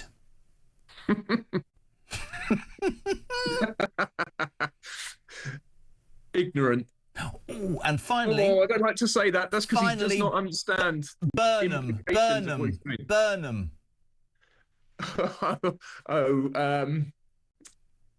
Probably cool.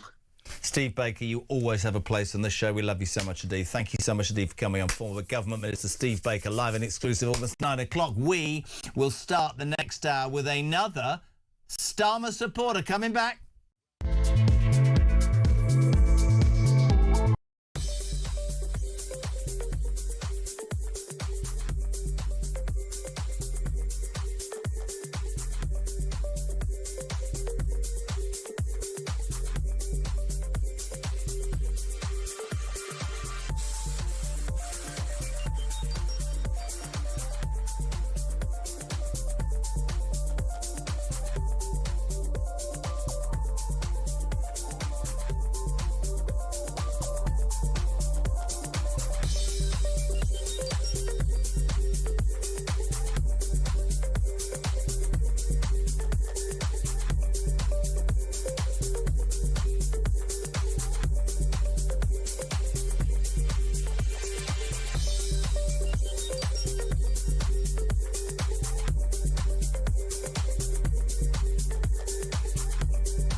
The world is on fire. Russia, Iran, China, conflicts brewing in all of their different regions. They're not waiting. But here in Britain, our armed forces are underfunded, they're undermanned, and they're underprepared. And nobody in government wants to talk about it. Well, we do. I'm Philip Ingram, and I spent my career in the world of intelligence, military planning, strategic planning, and unfortunately, conflict. This is Talk War, and this is where we analyse the conflicts shaping our world. UK. On DAB+, on your smart speaker, on your smart TV, and on your side. This is Talk.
Across the UK, on DAB+, on your smart speaker, on your smart TV, and on your side. This is Talk.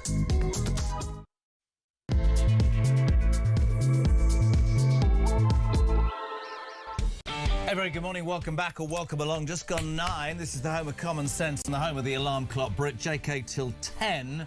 If you want to be on, your views on the news of the day, 0344 499 1000, your text to 87222. You know, I presume, by now what's going on. We've been monitoring Wes Streeting's X account, absolutely nothing. But presumably he's in a pickle, because Rayner at 6:20 this morning was cleared by HMRC of deliberate wrongdoing or carelessness over tax affairs, has repaid the 40 grand and is primed to stand, although a year ago she said she'd not do that in a heartbeat. In fact, I'm sorry, I've got to play this. Angela Rayner this morning refused to rule out running to be the next leader of the Labour Party and be the Prime Minister. This was Angela Rayner 12 months ago. Absolutely not. And I don't want to be leader of the Labour Party. I'm very happy and honoured to do the job. What kind of politician are you? You don't want to be leader of your party? No, I'm very happy and honoured and to be Deputy Prime Minister of this country. And I've got a lot in my in tray to prove that I can do the job that I'm doing and deliver on the milestones for the people of this country. That's what I'm interested in, Trevor. You know this is being recorded, don't you? Because actually, that means one day, if you do, somebody's going to play it back to you. Absolutely. I'll be happy for you to play it back to me. I have no desire to go for the leadership of the Labour Party. My desire is to deliver for the people of this country who have given me opportunities beyond what I could have dreamed of. It's just such a mess, isn't it? Morning, Kim. Morning, Jeremy. It's Kim here from near Bristol. This Labour government seem to have people coming on the station with yourself and others all the time, every single day, saying, we've heard the message, and this is what it is. And then they completely rewrite it. It's like we're saying to them, leave, go away. Oh, you want me to go faster? No, go away. Go faster, go away, go faster, go away. I feel like I'm in a toxic relationship where they're just not listening, they're not getting it. And they're trying to give us more of the thing that we've just sent them a very clear hand gesture, as it were, to say, would you mind tottering off? 9:05. What a totally brilliant moment to go to the Labour MP for Bolton West. I thank him for coming on. Phil Bricknell, a very good morning, sir. How are you? Good morning. Thank you very much for having me on, Jeremy. My pleasure. Thank you for sticking your head above the parapet. Not many do. What's your response to Kim on your party's failings? Well, look, what I would say to Kim and others who are watching is this government was elected to serve out a parliamentary term and to deliver on those manifesto promises that we all stood by as Labour MPs in 2024. Events of recent days have been a distraction from the King's speech. The King came to Parliament yesterday, setting out what the government is going to do to tackle the cost of living crisis, to build energy security, to continue to bear down on NHS waiting lists, and to make sure that people feel better off in their pocket. It was mentioned slightly earlier in one of the introductory segments that actually the economy grew far greater than was expected in the first 3 months of the year, far outstripping forecasts by the Office for National Statistics. That's really important. I'd far rather be talking today about what the government's going to be doing than talking about internal Labour Party shenanigans. I don't disagree. Especially at a time when Nigel Farage is under investigation by the Standards Commissioner for a £5 million donation that was not declared, and when Zach Polanski did not pay council tax for 3 years. It's not for me to... consider me the mediator, my friend, between the silent majority that you aim to or purport to want to represent.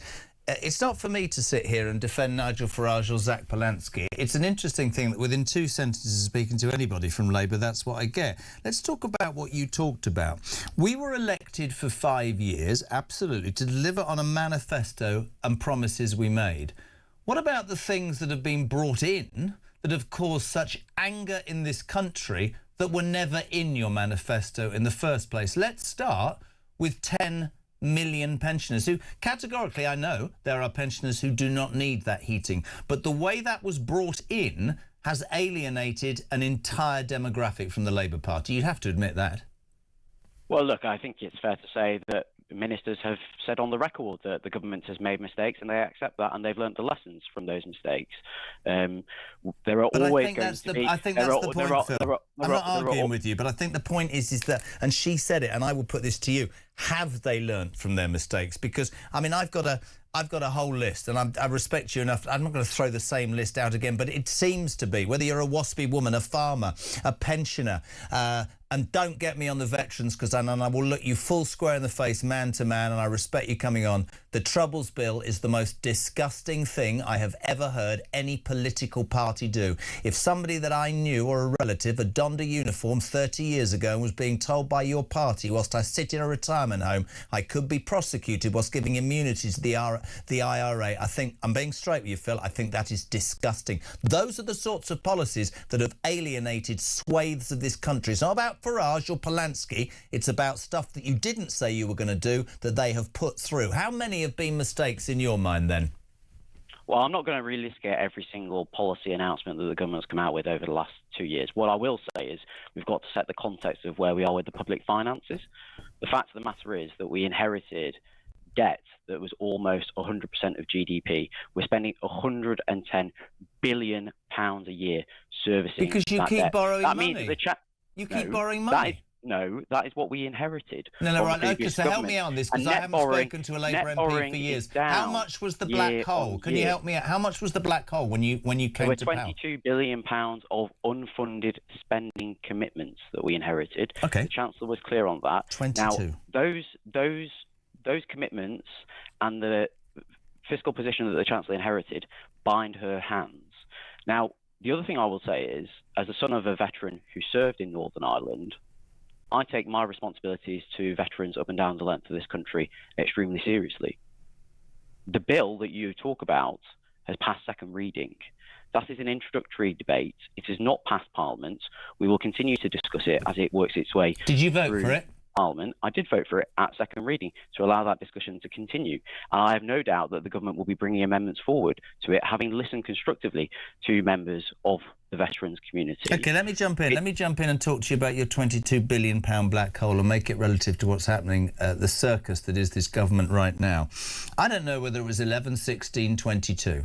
I know, by the way, and I think it's important I make this point to you, Phil, that I was, as millions of the people in this country were, completely hacked off and not listening in the end to anything the Tories said. Completely, genuinely mean that. And as a patriot, I wanted your party to succeed. But if just in basic terms, you're an MP, I'm a nobody. If somebody said to me, right, Kyle, you're in charge of the finances, we are £22 billion in debt, I would, I'm just being honest, try and make cuts so that I got back to naught so that then everybody could benefit. What I wouldn't do on day one or week 3, and this is the man that apparently is about to go over the parapet, Wes Streeting, is to give a pay rise of 28% to junior doctors. Please hear me out. With no conditions that didn't mean they wouldn't be back within another 12 months, to the point that Streeting says that's an outrage, and add another 15 billion to a situation that you say was untenable. The fact of the matter is, this Labour Party and this Labour government has done what Labour governments in the past have always done,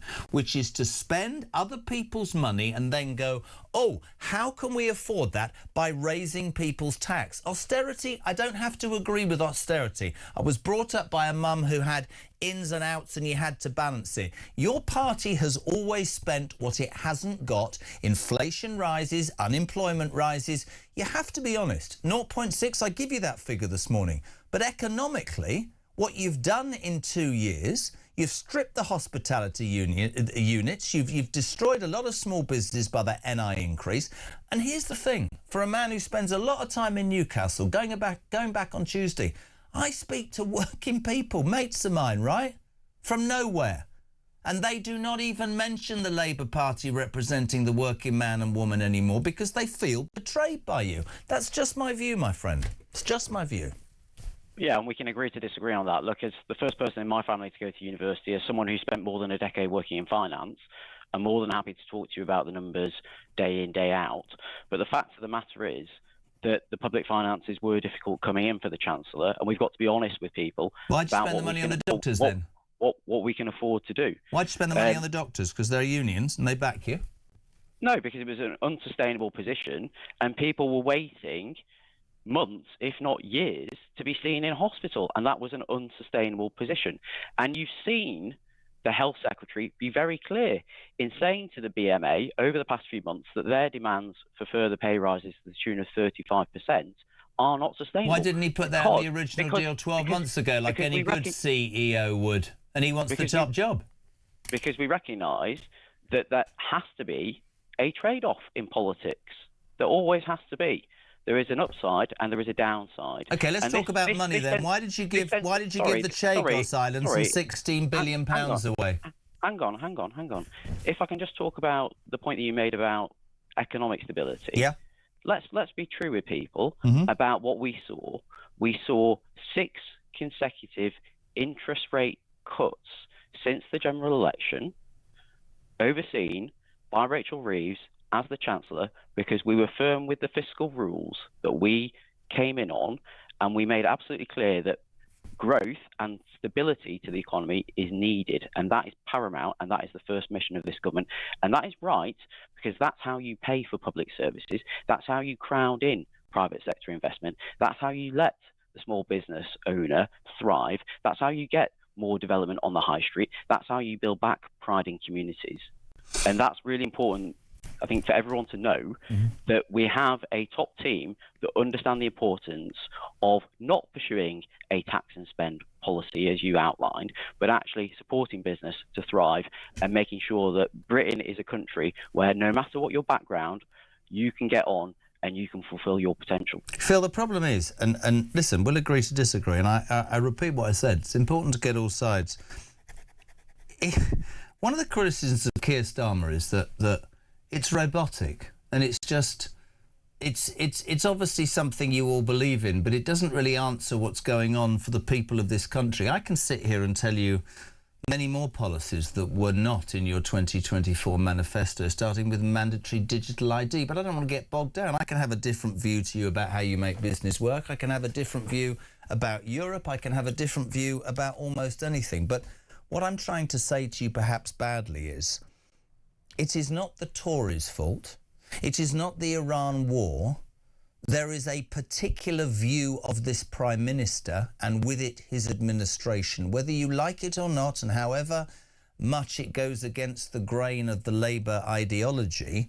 The British people, the silent majority, told you last Thursday that it wasn't a rap on the knuckles. The two-party system, sadly, it seems, is dead. And what I want to know from you this morning is, because you are, I believe, Phil, tell me if I'm wrong, you're supporting Keir Starmer, are you?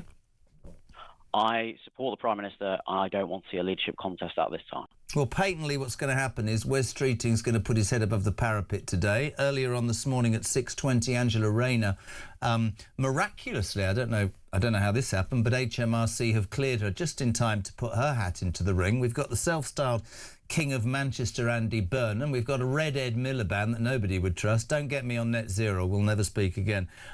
It's a mess. What do you see happening in the next few hours and days?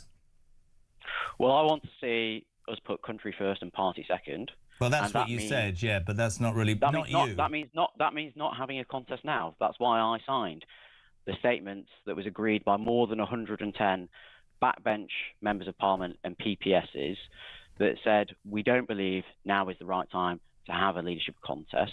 We should be focusing on working constructively in setting out the government stall around the 35 bills that were in the King's speech, tackling issues around, for instance, the special educational needs and disabilities crisis in that system, addressing issues around water reform and bringing bills down, making sure that we move to a system where we cap ground rents and get rid of leasehold. That's what I want to see us all focused on. I don't know what's going to... I don't know. I have no crystal ball as to what's going to play out. Patently, I get that. That all sounds great. The fact of the matter is, my friend, let's get real. 4 big beasts are about to go head-to-head, probably with Starmer, and tear your party apart. That letter, quick answer if possible, sorry, were you forced into that? Did the whips get into your head, or was that how you feel? No. It was organised by backbench Labour members of Parliament. Do you believe that he is the best man to lead this country, Keir Starmer, genuinely? Is that what you think? I stand by the Prime Minister. You asked Steve Baker on the segment slightly earlier how to describe various Labour MPs with one word. The one word to describe Keir Starmer is service. That is what he has done, both as Prime Minister but also in charge of the CPS. Over many years, he has put the public and the country first. I stand by him at this time. That letter you talk of was organised by backbench Labour MPs, number 10 Downing Street, and the whips had nothing to do with it, and that is how we genuinely feel. OK. I would say only this. You talk about country and party. If reading the room is part of politics, my friend, and I appreciate you coming on, then there is nobody that can in any way believe that this man right now is putting his country before him. You talk about service. We all know when the time's up. We've all been in that position. He stood yesterday and defended a King's speech in front of at least 100 plus MPs who are going to vote for it, but they don't want the man there in charge. Whether you accept it or not, your party's in a difficult position. But again, as I said earlier to my son guest earlier from Ashford, Phil, I appreciate you coming on. I understand where you're coming from. I don't have to agree with you on most things, if in fact anything. But I do think that we are, as a country, on a precipice. We don't have to share ideology. We both want what's best. But I do think it's a bit rich. Absolutely. We don't have to agree ideology. Can I just say one thing? Yeah, absolutely. Politics should be about policy. It should not be about personalities.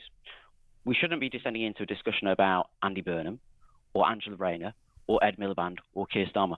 We should be talking about fixing the deep-seated systemic issues that this country faces, whether that's about productivity, whether that's about growth, whether that's about getting our young people into work.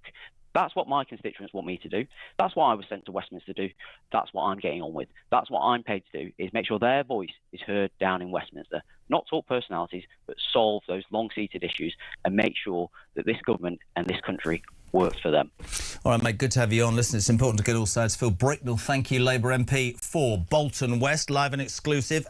David, on Phil, good morning. Hey, Jez, I've had to get out the van halfway through your conversation with the Labour MP that you've had on. He's brave enough to come on, I will admit. But to be perfectly honest, within 30 seconds, I've had to step away because basically I'm playing Labour bingo and I've already got house. Tell him his party is done and they should be resigned to the history books, never to show their face again.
The world is on fire. Russia, Iran, China, conflicts brewing in all of their different regions. They're not waiting. But here in Britain, our armed forces are underfunded, they're undermanned and they're underprepared. And nobody in government wants to talk about it. Well, we do.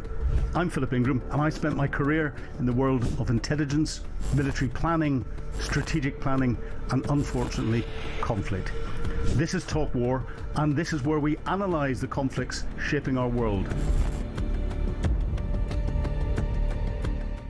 Across the UK, on DAB+, on your smart speaker, on your smart TV, and on your side.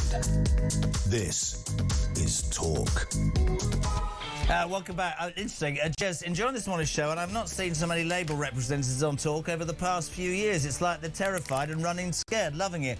This from Jeff. These Labour guests who don't get it. It's not about delivering what they want. It's that what they want is out of line with what we damn well want, but they're too egotistical to acknowledge it. Jezza, Phil with his handset. Where's Phil calling from? Cape Canaveral? Brilliant. Yes. Steve, good morning. Morning, Jezza. Oh, my God, this Labour, guys. Codswallop, mate. You've no idea what you're on about. Jesus. Oh, it's painful. I don't know. Sack all these idiots off. Brilliant. 9:23. We don't know what's happening. Wes Streeting's ex account is actually quiet. Angela Rayner's been cleared of her tax debt. She's priming up and getting ready to go. Miliband's skulking around the place. I have to tell you, and I've just read a headline in the Mail from Andrew Pierce. It's just sent me over the edge.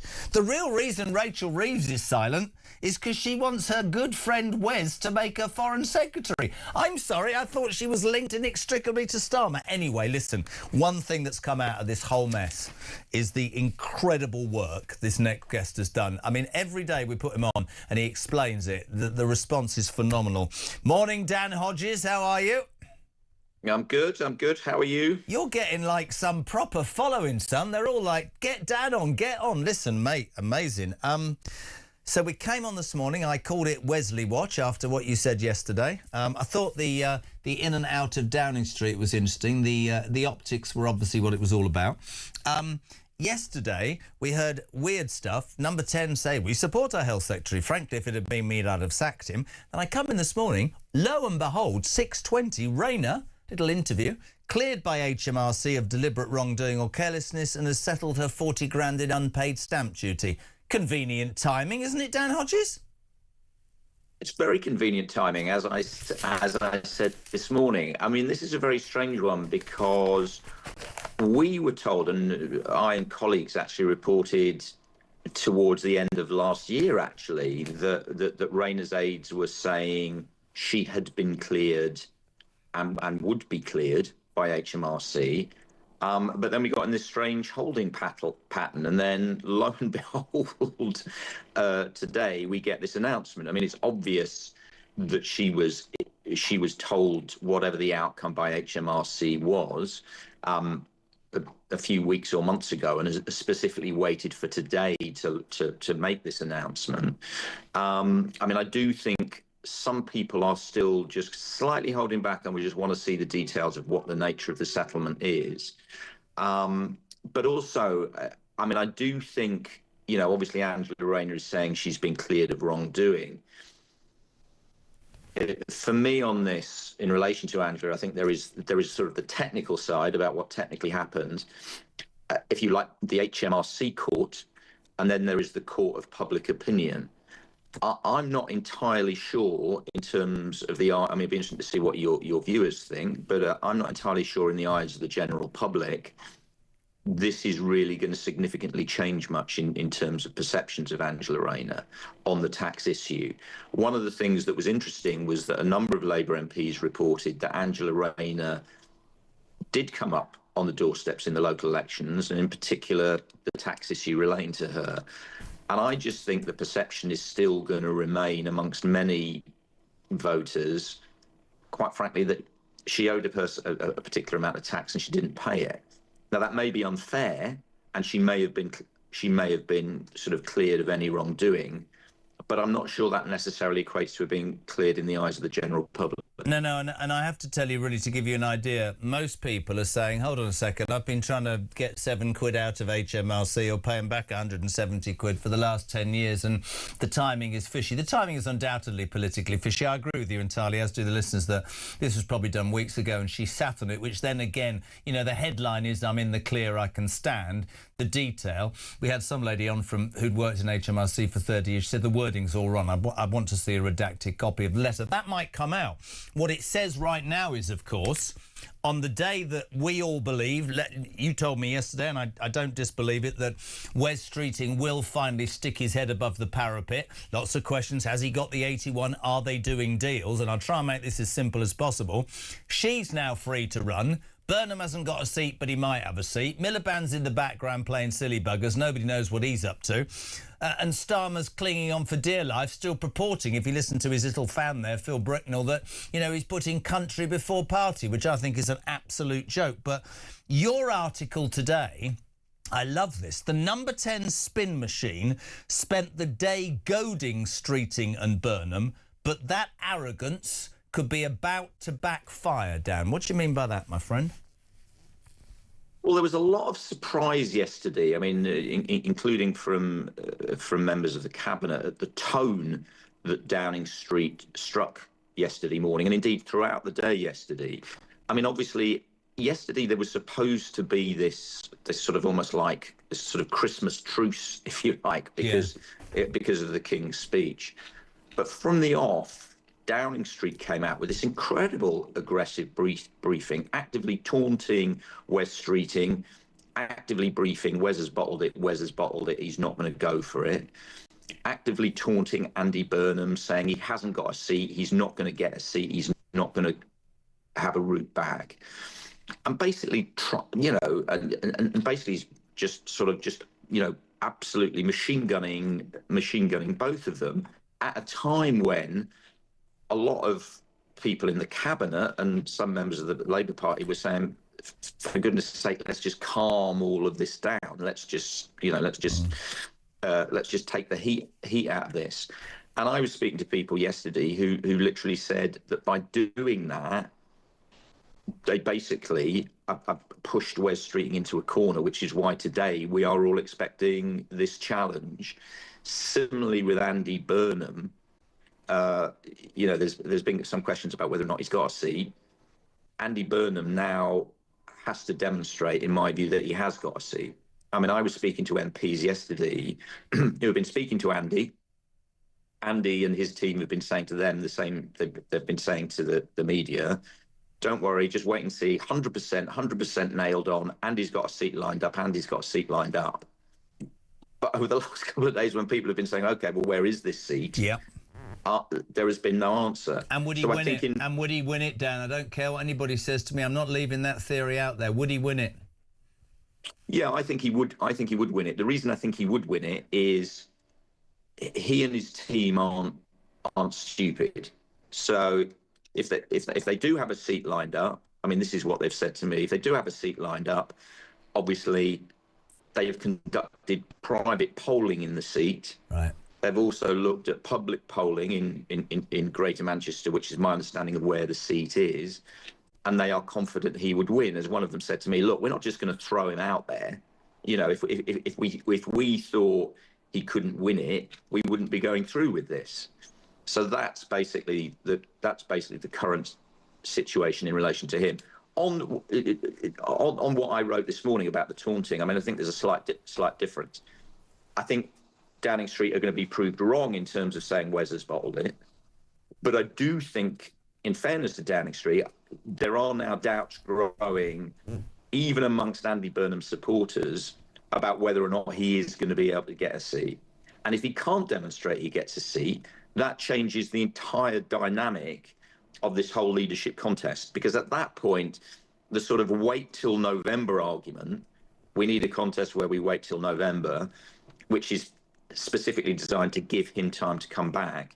If he can't get a seat, then he can't come back. And so at that point, can I throw something really weird changes. at you? Can I throw something really weird at you to the point where you've got me so invested in this bloody story, I woke up at 1 o'clock in the morning with a theory and wrote it down because I knew that I had to say this to you because you are the voice of it all. Okay. No, I mean this. It's driving me nuts, but brilliant nuts. So much do we not know. You'd know more about what these... I mean, Andrew Pearce wrote the page before you today. Rachel Thieves is waiting for her friend Wes to make her foreign secretary. I mean, that just blows my mind. But here's the theory that might cause all of you to think I'm nuts. So you've got Starmer, you've got Streeting, you've got Angela now waiting, and you've got Burnham looking for a seat. Today, Angela Rayner sticks her head above the parapet. Keir Starmer calls her and says, right, you and Burnham, I'll do a deal with you. I want an orderly transition, right? I will go after the party conference or September. I will let him stand. I'll hand over the reins. It'll be very nice. I'm sacking Streeting and you can be the health secretary or move people around. You come back. But I want you to make sure that your lot keep me here until September so I can do it perfectly well and not allow Streeting to have his moment. Is that mad? No, I mean, I actually think that is broadly where we're going to end up with this. Okay. I mean, I think broadly this will end with Keir Starmer setting out a timetable for his departure that leads up to the Labour Party conference in September. God, I know that, but behind the scenes, that is what members of the cabinet want. They're being careful at the moment. The wider cabinet, again, you know, we haven't seen the wider cabinet at all over the last three or 4 days. Just, you know, Keir Starmer's, you know, final small clique of cheerleaders within the cabinet. And my understanding, the reason for that is, and I wrote about it on, I think on Tuesday, was that if you remember when we had the big crisis on Monday, and Keir Starmer did hold discussions with the cabinet.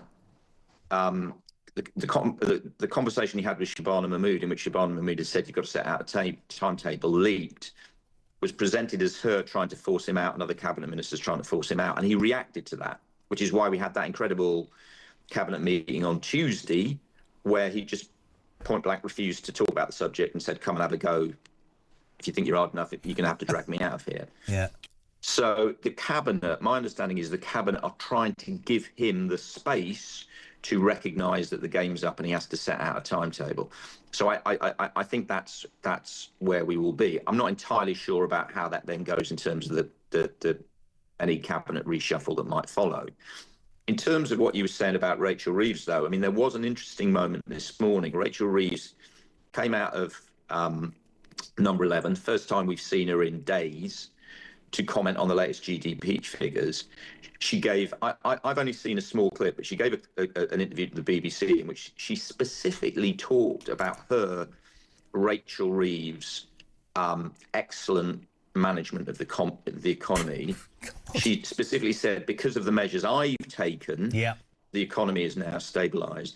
But she pointedly, certainly what I saw, made no mention of Keir Starmer at all. And what that ties in, obviously, with what Andrew reported in relation to Wes and potential Foreign Secretary. What I'm also hearing is discussions have been had, I don't know if she spoke to anyone directly, but discussions have been had with some of the leadership campaigns to say, if we do go for this longer contest, the one you just discussed running up to September, obviously there are going to be concerns about instability in the markets for over such an extended period. So my understanding is some of the discussions that are taking place are, if we do have a contest on those terms, that some of the candidates, Andy Burnham's name has been discussed here, some of the candidates will literally start the contest by saying, if I'm elected, if I become Prime Minister, I will keep Rachel Reeves as my Chancellor. Because the idea is that will then stabilise the markets, because whatever you and I and others think about Rachel Reeves, the perception in the markets is Reeves, for all her faults, represents something of a fire break to a huge lurch to the left in terms of public spending. I do get that. All right, listen, a few quick questions. You're so good to come on. Big questions, though. You're going to not... What time do you reckon Streeting's likely to announce today?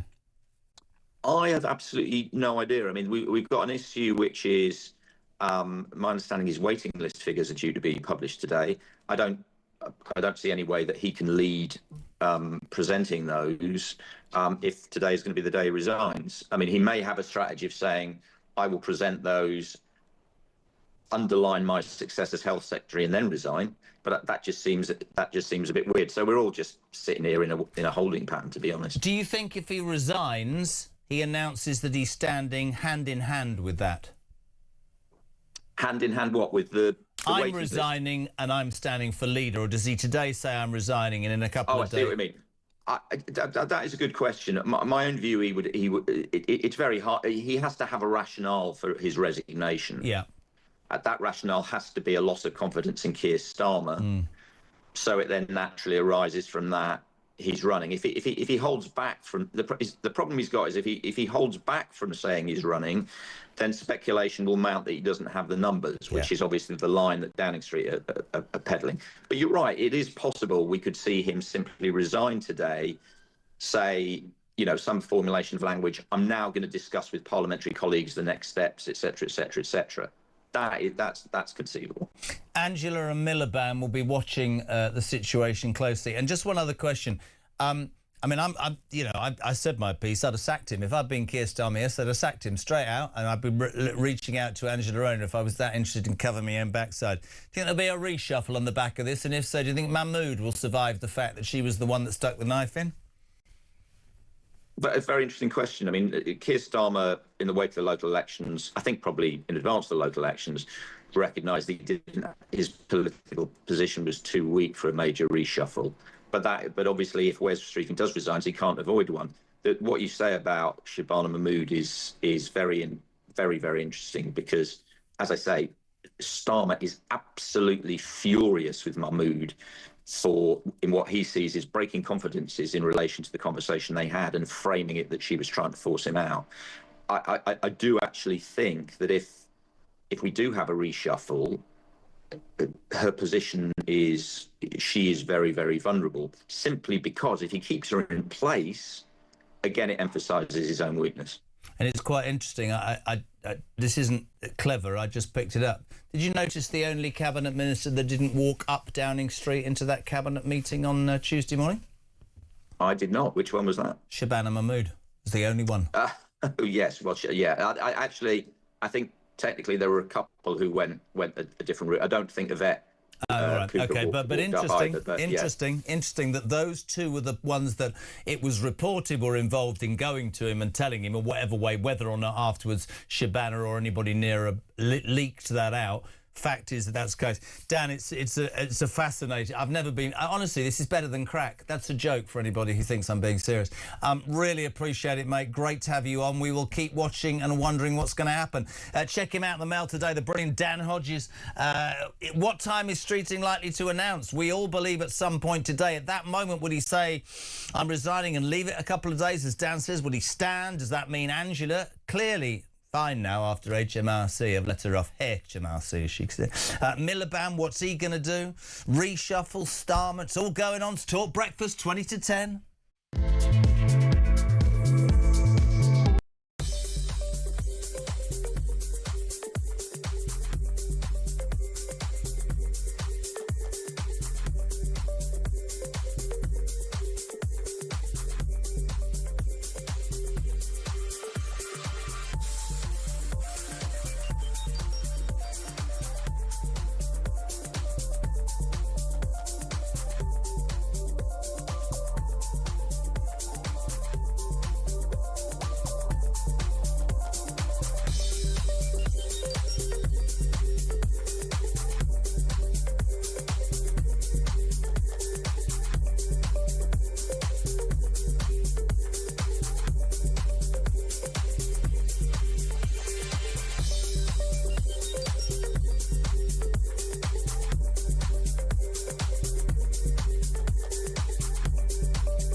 Across the UK, on DAB+, on your smart speaker, on your smart TV, and on your side. This is Talk.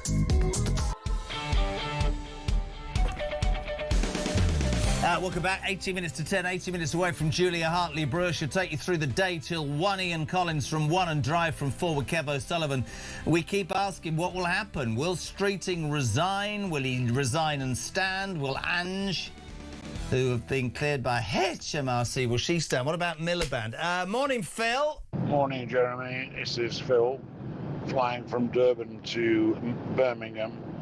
I've got another 5 hours to go before I touch down in Birmingham. I just think it will be the most wonderful homecoming to know that Starmer has gone. The red mist has been blown away. Oh, God, make it happen. Thanks, Jeremy. Great show. Brilliant. So, I'm sorry, I'm being listened to on a jet from South Africa to London. When he says the red mist will be blown away, well, it won't, will it? Because whatever comes next is also going to be red. Here's a man I love having on the show for all sorts of reasons, broadcaster, historian, fellow at the New Culture Forum, Rafe Heidel-Mankua. A very good morning to you, sir. Always a pleasure, Jeremy. I'm going to play you the best clip we found. This morning, of course, at 6:20, it was relayed to us all that Rena, Angela, has been cleared by HMRC. Obviously, we believe it was some weeks or months ago, and she sat upon it because the timing is quite interesting. Today's the day that Wes will presumably go over the wall, because if he doesn't, he's a coward. She could follow suit. I want a parallel universe, Rafe. I'm going to take you back 1 whole year to when she was speaking to Trevor Phillips. Marky, push the button, please. Absolutely not. And I don't want to be leader of the Labour Party. I'm very happy and honoured to do the job. What kind of politician are you? You don't want to be leader of your party? No, I'm very happy and honoured and to be Deputy Prime Minister of this country. And I've got a lot in my in tray to prove that I can do the job that I'm doing and deliver on the milestones for the people of this country. That's what I'm interested in, Trevor. You know this is being recorded, don't you? Because actually, that means one day, if you do, somebody's going to play it back to you. Absolutely. I'll be happy for you to play it back to me. I have no desire to go for the leadership of the Labour Party. My desire is to deliver for the people of this country who have given me opportunities beyond what I could have dreamed of. Rafe? Extraordinary. It's so, but I don't understand, Jeremy. I thought she's supposed to be a truth teller. I thought she's someone who has no time for party politics and all the shenanigans of the Westminster bubble. What are you trying to tell me? I mean, that just reminds me of a Paul Eddington from Yes Minister, Yes Prime Minister. It's right out of central casting. She is just the same as everyone she alleges she's different from. It's great to have you on to sort of oversee everything. It's been a tumultuous week. We await Wes Streeting, a man, Starmer, who purported to come to power to put country before party, won't leave Downing Street at any cost. She could show her hand. Ed Miliband, you know, like, talk about red mist, red devil, he's in the background, skulking around. It's an extraordinary state. And, of course, the point is, right, at that moment while all that is going on, this country's on its backside. Yeah, and you know, this was the party that promised us the adults were back in charge, remember? This was the party that said we were going to bring stability to the country. In fact, actually, I'm beginning to wonder whether we're ever going to actually have a time when we have a Prime Minister who's in office for more than a couple of years. I mean, if you think about it, are we just so unlucky that we've had a succession of, what is it now, 7 Prime Ministers who've been unable to stay the length of the course? Or is it, as Starmer himself said, that Britain is ungovernable? I mean, we've lost the centre ground in politics. Everyone has become factionalised to one degree or another, and it seems incapable now for any party to actually get together a coalition that carries the broad sweep of the public along with them. And so I sort of have this great fear and nightmare that we're going to have this Groundhog Day scenario where every couple of years now we're going to have this sort of a leadership challenge, whoever's in power. Especially under first past the post now, where no party seems to be able to get more than perhaps 30% of the vote. But yes, I mean, look, we're at one of the most difficult times in British history. We are facing so many existential crises, and this is not a time when we can afford to have these sorts of shenanigans going on. And I'm afraid the real point is whoever replaces Keir Starmer is going to be more of the same, or perhaps even worse. I mean, anyone who thinks Angela Rayner is an improvement on Keir Starmer needs their head checking. Ed Miliband is a question of replacing Tweedledum with Tweedledummer. It's impossible for me to see how there's any improvement here other than having a general election. I was listening to you saying about, you know, the depression, if you like, of being in a position where we seem to change prime ministers, and this will go down like a bad smell for a lot of people. I think it says a lot about the quality of our politicians, and I've long thought, and I don't mean to be disrespectful to anybody, this is an overview. I think there are too many of them who, I mean, I've interviewed MPs who my 6-year-old would know more about what's going on in the country, or be more empathetic about what the silent majority are interested in, and be able to speak candidly from the heart and show any conviction. And it can't be a coincidence, Rafe, can it? And I'm not just bringing it back, because I'll include Tony Blair. The last 2 prime ministers to last past a decade were Margaret Thatcher and Tony Blair. I happen to believe in a lot of what Tony Blair did. I happen to have been a Thatcherite, maybe in the end not so much. But here's the thing.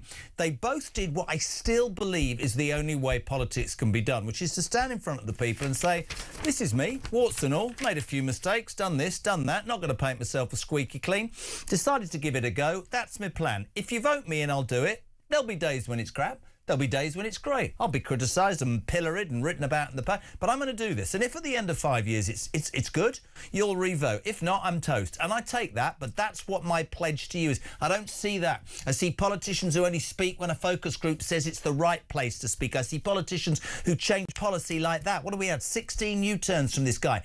You can't buy into that. Leadership is courage. Leadership is, I'll take on the people who disagree with me because I fervently believe that that's a better policy. I don't see any of that anymore. None of it. And that's what it needs in this country. And whether that's Farage or another Starmer-esque person or Kemi Baig, not right person, wrong party, would be my humble opinion. What I saw yesterday with her, good. She's missed many opportunities in the past. I get that. But I don't feel it with any of these people, Rafe. I just don't. Yes, Churchill said it's very hard for a nation to look up to somebody who always has their ear to the ground. And that's precisely what we've had with successive politicians. But I would put the blame actually with Tony Blair, because he's the one who started all of the spin, took out the authenticity from politics. Everything did become about focus groups. And, you compare the Labour front benches now with, say, Dennis Healey and those characters, people who had a genuine hinterland, who came from the real world. And all we get now are people who've gone through the same factory process, all graduates of PPE from Oxford or Cambridge, no real world experience. And they are bland, they are devoid of all culture, they are monochrome poster boys of the managerial class. And also, there is no deference now for politics, and there's no incentive for real talent to come into politics because they know the public are going to despise them. Ever since we had the expenses scandal, public trust and confidence and respect for politicians has gone. People who are talented are going to have to take a huge pay cut. They're going to have the media go through every single aspect of their private life. They're going to be pilloried on social media. So you have to ask, what actual incentive is there for people to do what used to be the noble thing and go into politics? And so we're left with grifters. We're left with people who are unable to achieve things in the private sector. And I'm afraid to say you just have to look at all sides of the parliamentary part of Parliament today to see people who simply are often there because they tick the right boxes. We're not putting the brightest and the best into office. We are ticking quotas. I mean, I agree. And I think, I've said it before, and people look at me like I've landed from Mars. I think there should be less politicians and we should pay them more. And I think that when you look at, you said it about that Labour front bench, they've gone from university to students' union to think tank to the Fabian Society to SPAD or special advisor, and then they make it. The Tory party, it worries me that and this isn't me being disrespectful to Angela Rayner, it worries me that Ed Miliband, the mad net zero zealot, could well, despite 10 years ago being told by the British people that they wouldn't touch him with a barge pole, he could end up in 10 Downing Street. David Lammy, if you want to believe you can achieve anything, is the Deputy Prime Minister of my country. Sorry, maybe I'm just getting old. I've always believed in any business that you're in, there's an aura. I met Thatcher once, I nearly wet myself. There was an aura about her. There was an aura about Blair. He got things wrong. There's no aura about Starmer. The jacket sleeves are too long. That's the first thing I noticed yesterday. That's how narrow-minded I am. Corbyn. There's none of them have made me go, whoa. I want to follow that person. I want to believe in that person. I want to have a conversation with that person. I don't know. I mean, just to sum up today, do you think Streeting will stick his head above the parapet? Well, my view is if he had the necessary 81 votes on Tuesday, he would have done something then. Whether he has it today is another matter, but he needs to get more than 81 really, because, we know that the Chancellor and others have been trying to hive off support from him. So to be safe and secure, he needs to have, I would say, 95 to 100 people behind him before he would make this challenge. And this is the big question. I don't think it also helped his cause to be rolled by Kemi Badenoch and looking like a spoilt school child opposite her. But I don't know. It's going to be hugely embarrassing if he doesn't have the necessary numbers. The thing is, his strategy was always assuming that Keir Starmer would have agreed to step down or have a timetable to leave office. He didn't expect Starmer to actually stand and fight, and that's thrown a spanner in the works. So yes, we're all going to wait and see. Also, of course, Angela Rayner, the timing of HMRC cynically viewed by many who listen and watch this show. Burnham, they say he's got a seat. We haven't heard anything about that. She says she didn't want to be and patently does want to be. I'll repeat and I'll finish as I started. And we've been on this for 4 days. It's the only story in town. It's an absolute mess. And whilst this is going on, hard-working Brits, alarm clock Brits, are struggling to pay their bills. Food, energy, everything's going through the roof. We've got no reputation internationally. We've got no defences. We've got law and order amiss on the streets. We've got a justice system that's buggered. We've got a social care system that doesn't work. And I think the one thing that comes out of this week is that the politicians yet again will, in their entirety, will have gone down a further rung in the minds of the British public. And I get that. Yeah, Britain deserves better. And the British people have been betrayed time and again, election after election. And you have to wonder, At what point are they going to say enough is enough? And I worry about the British people's faith in democracy when all they see are basically runts who are elected to power, who seem to have no clue what's going on, no vision for the future, and who seem to be completely inept and incompetent. And that's a dangerous path to go down when people lose their faith in democracy. And nothing speaks more about the lack of talent in the British political sphere today than if you look at the motley crew lined up to replace Starmer, because you have Ed Miliband, someone who already tried and was left as a national humiliation. Remember the Ed Stone, remember him eating that ham sandwich. And he's now having a second go. I mean, the public have already rejected this man. Andy Burnham is the front runner in terms of support amongst the Labour Party. This was a man who twice tried and failed to become leaders. So the people who are now most likely to take over from Starmer are failures themselves. And I think that speaks volumes about the type of quality that remains in Labour. Good man. Listen, Rafe, always an absolute pleasure. I know how busy you are to have you on. Broadcaster, historian and fellow at the New Culture Forum. Thank you very much indeed. Rafe Heidelman-Koo, almost 5 to 10. Morning, Sasha. Morning, Jeremy. It's Sasha from Cheshire here. Live and direct from sunny Lanzarote. I've just been listening to the HMRC thing about Angela Rayner, and I'm absolutely furious. I'm due a tax refund that still hasn't been processed. My other half is due a massive CIS payment from HMRC that should have been paid last November and still hasn't been paid.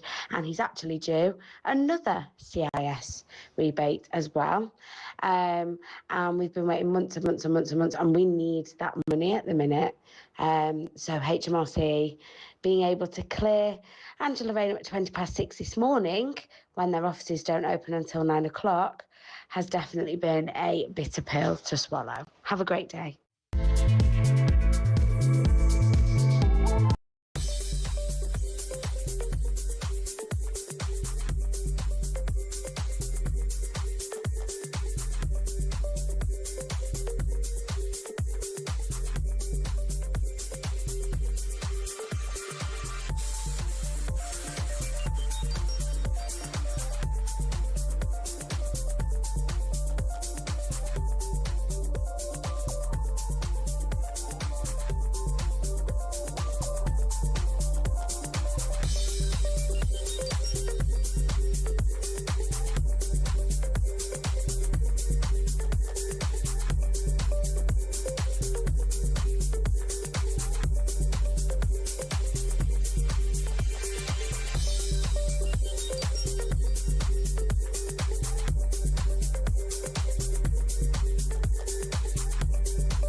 The world is on fire. Russia, Iran, China, conflicts brewing in all of their different regions. They're not waiting.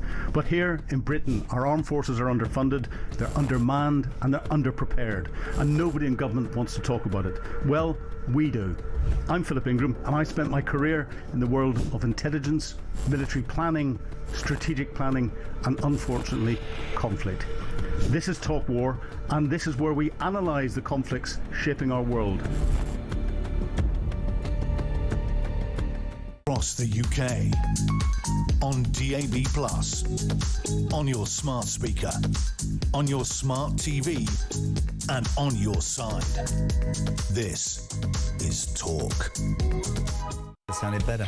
Welcome back. A minute to 10. Julia here. Julia, very quickly. Hi, Jez. Angela Rayner was investigated by the HMRC, paid what she's owed and has been cleared. Are you going to keep pecking at this until you create more mud sling at her unfairly? I didn't create any mud to Me. Yeah, well, exactly. None of us did. She's the one who admitted she didn't pay her full tax. She was told to get specialist tax advice. She didn't get it. How is that not a deliberate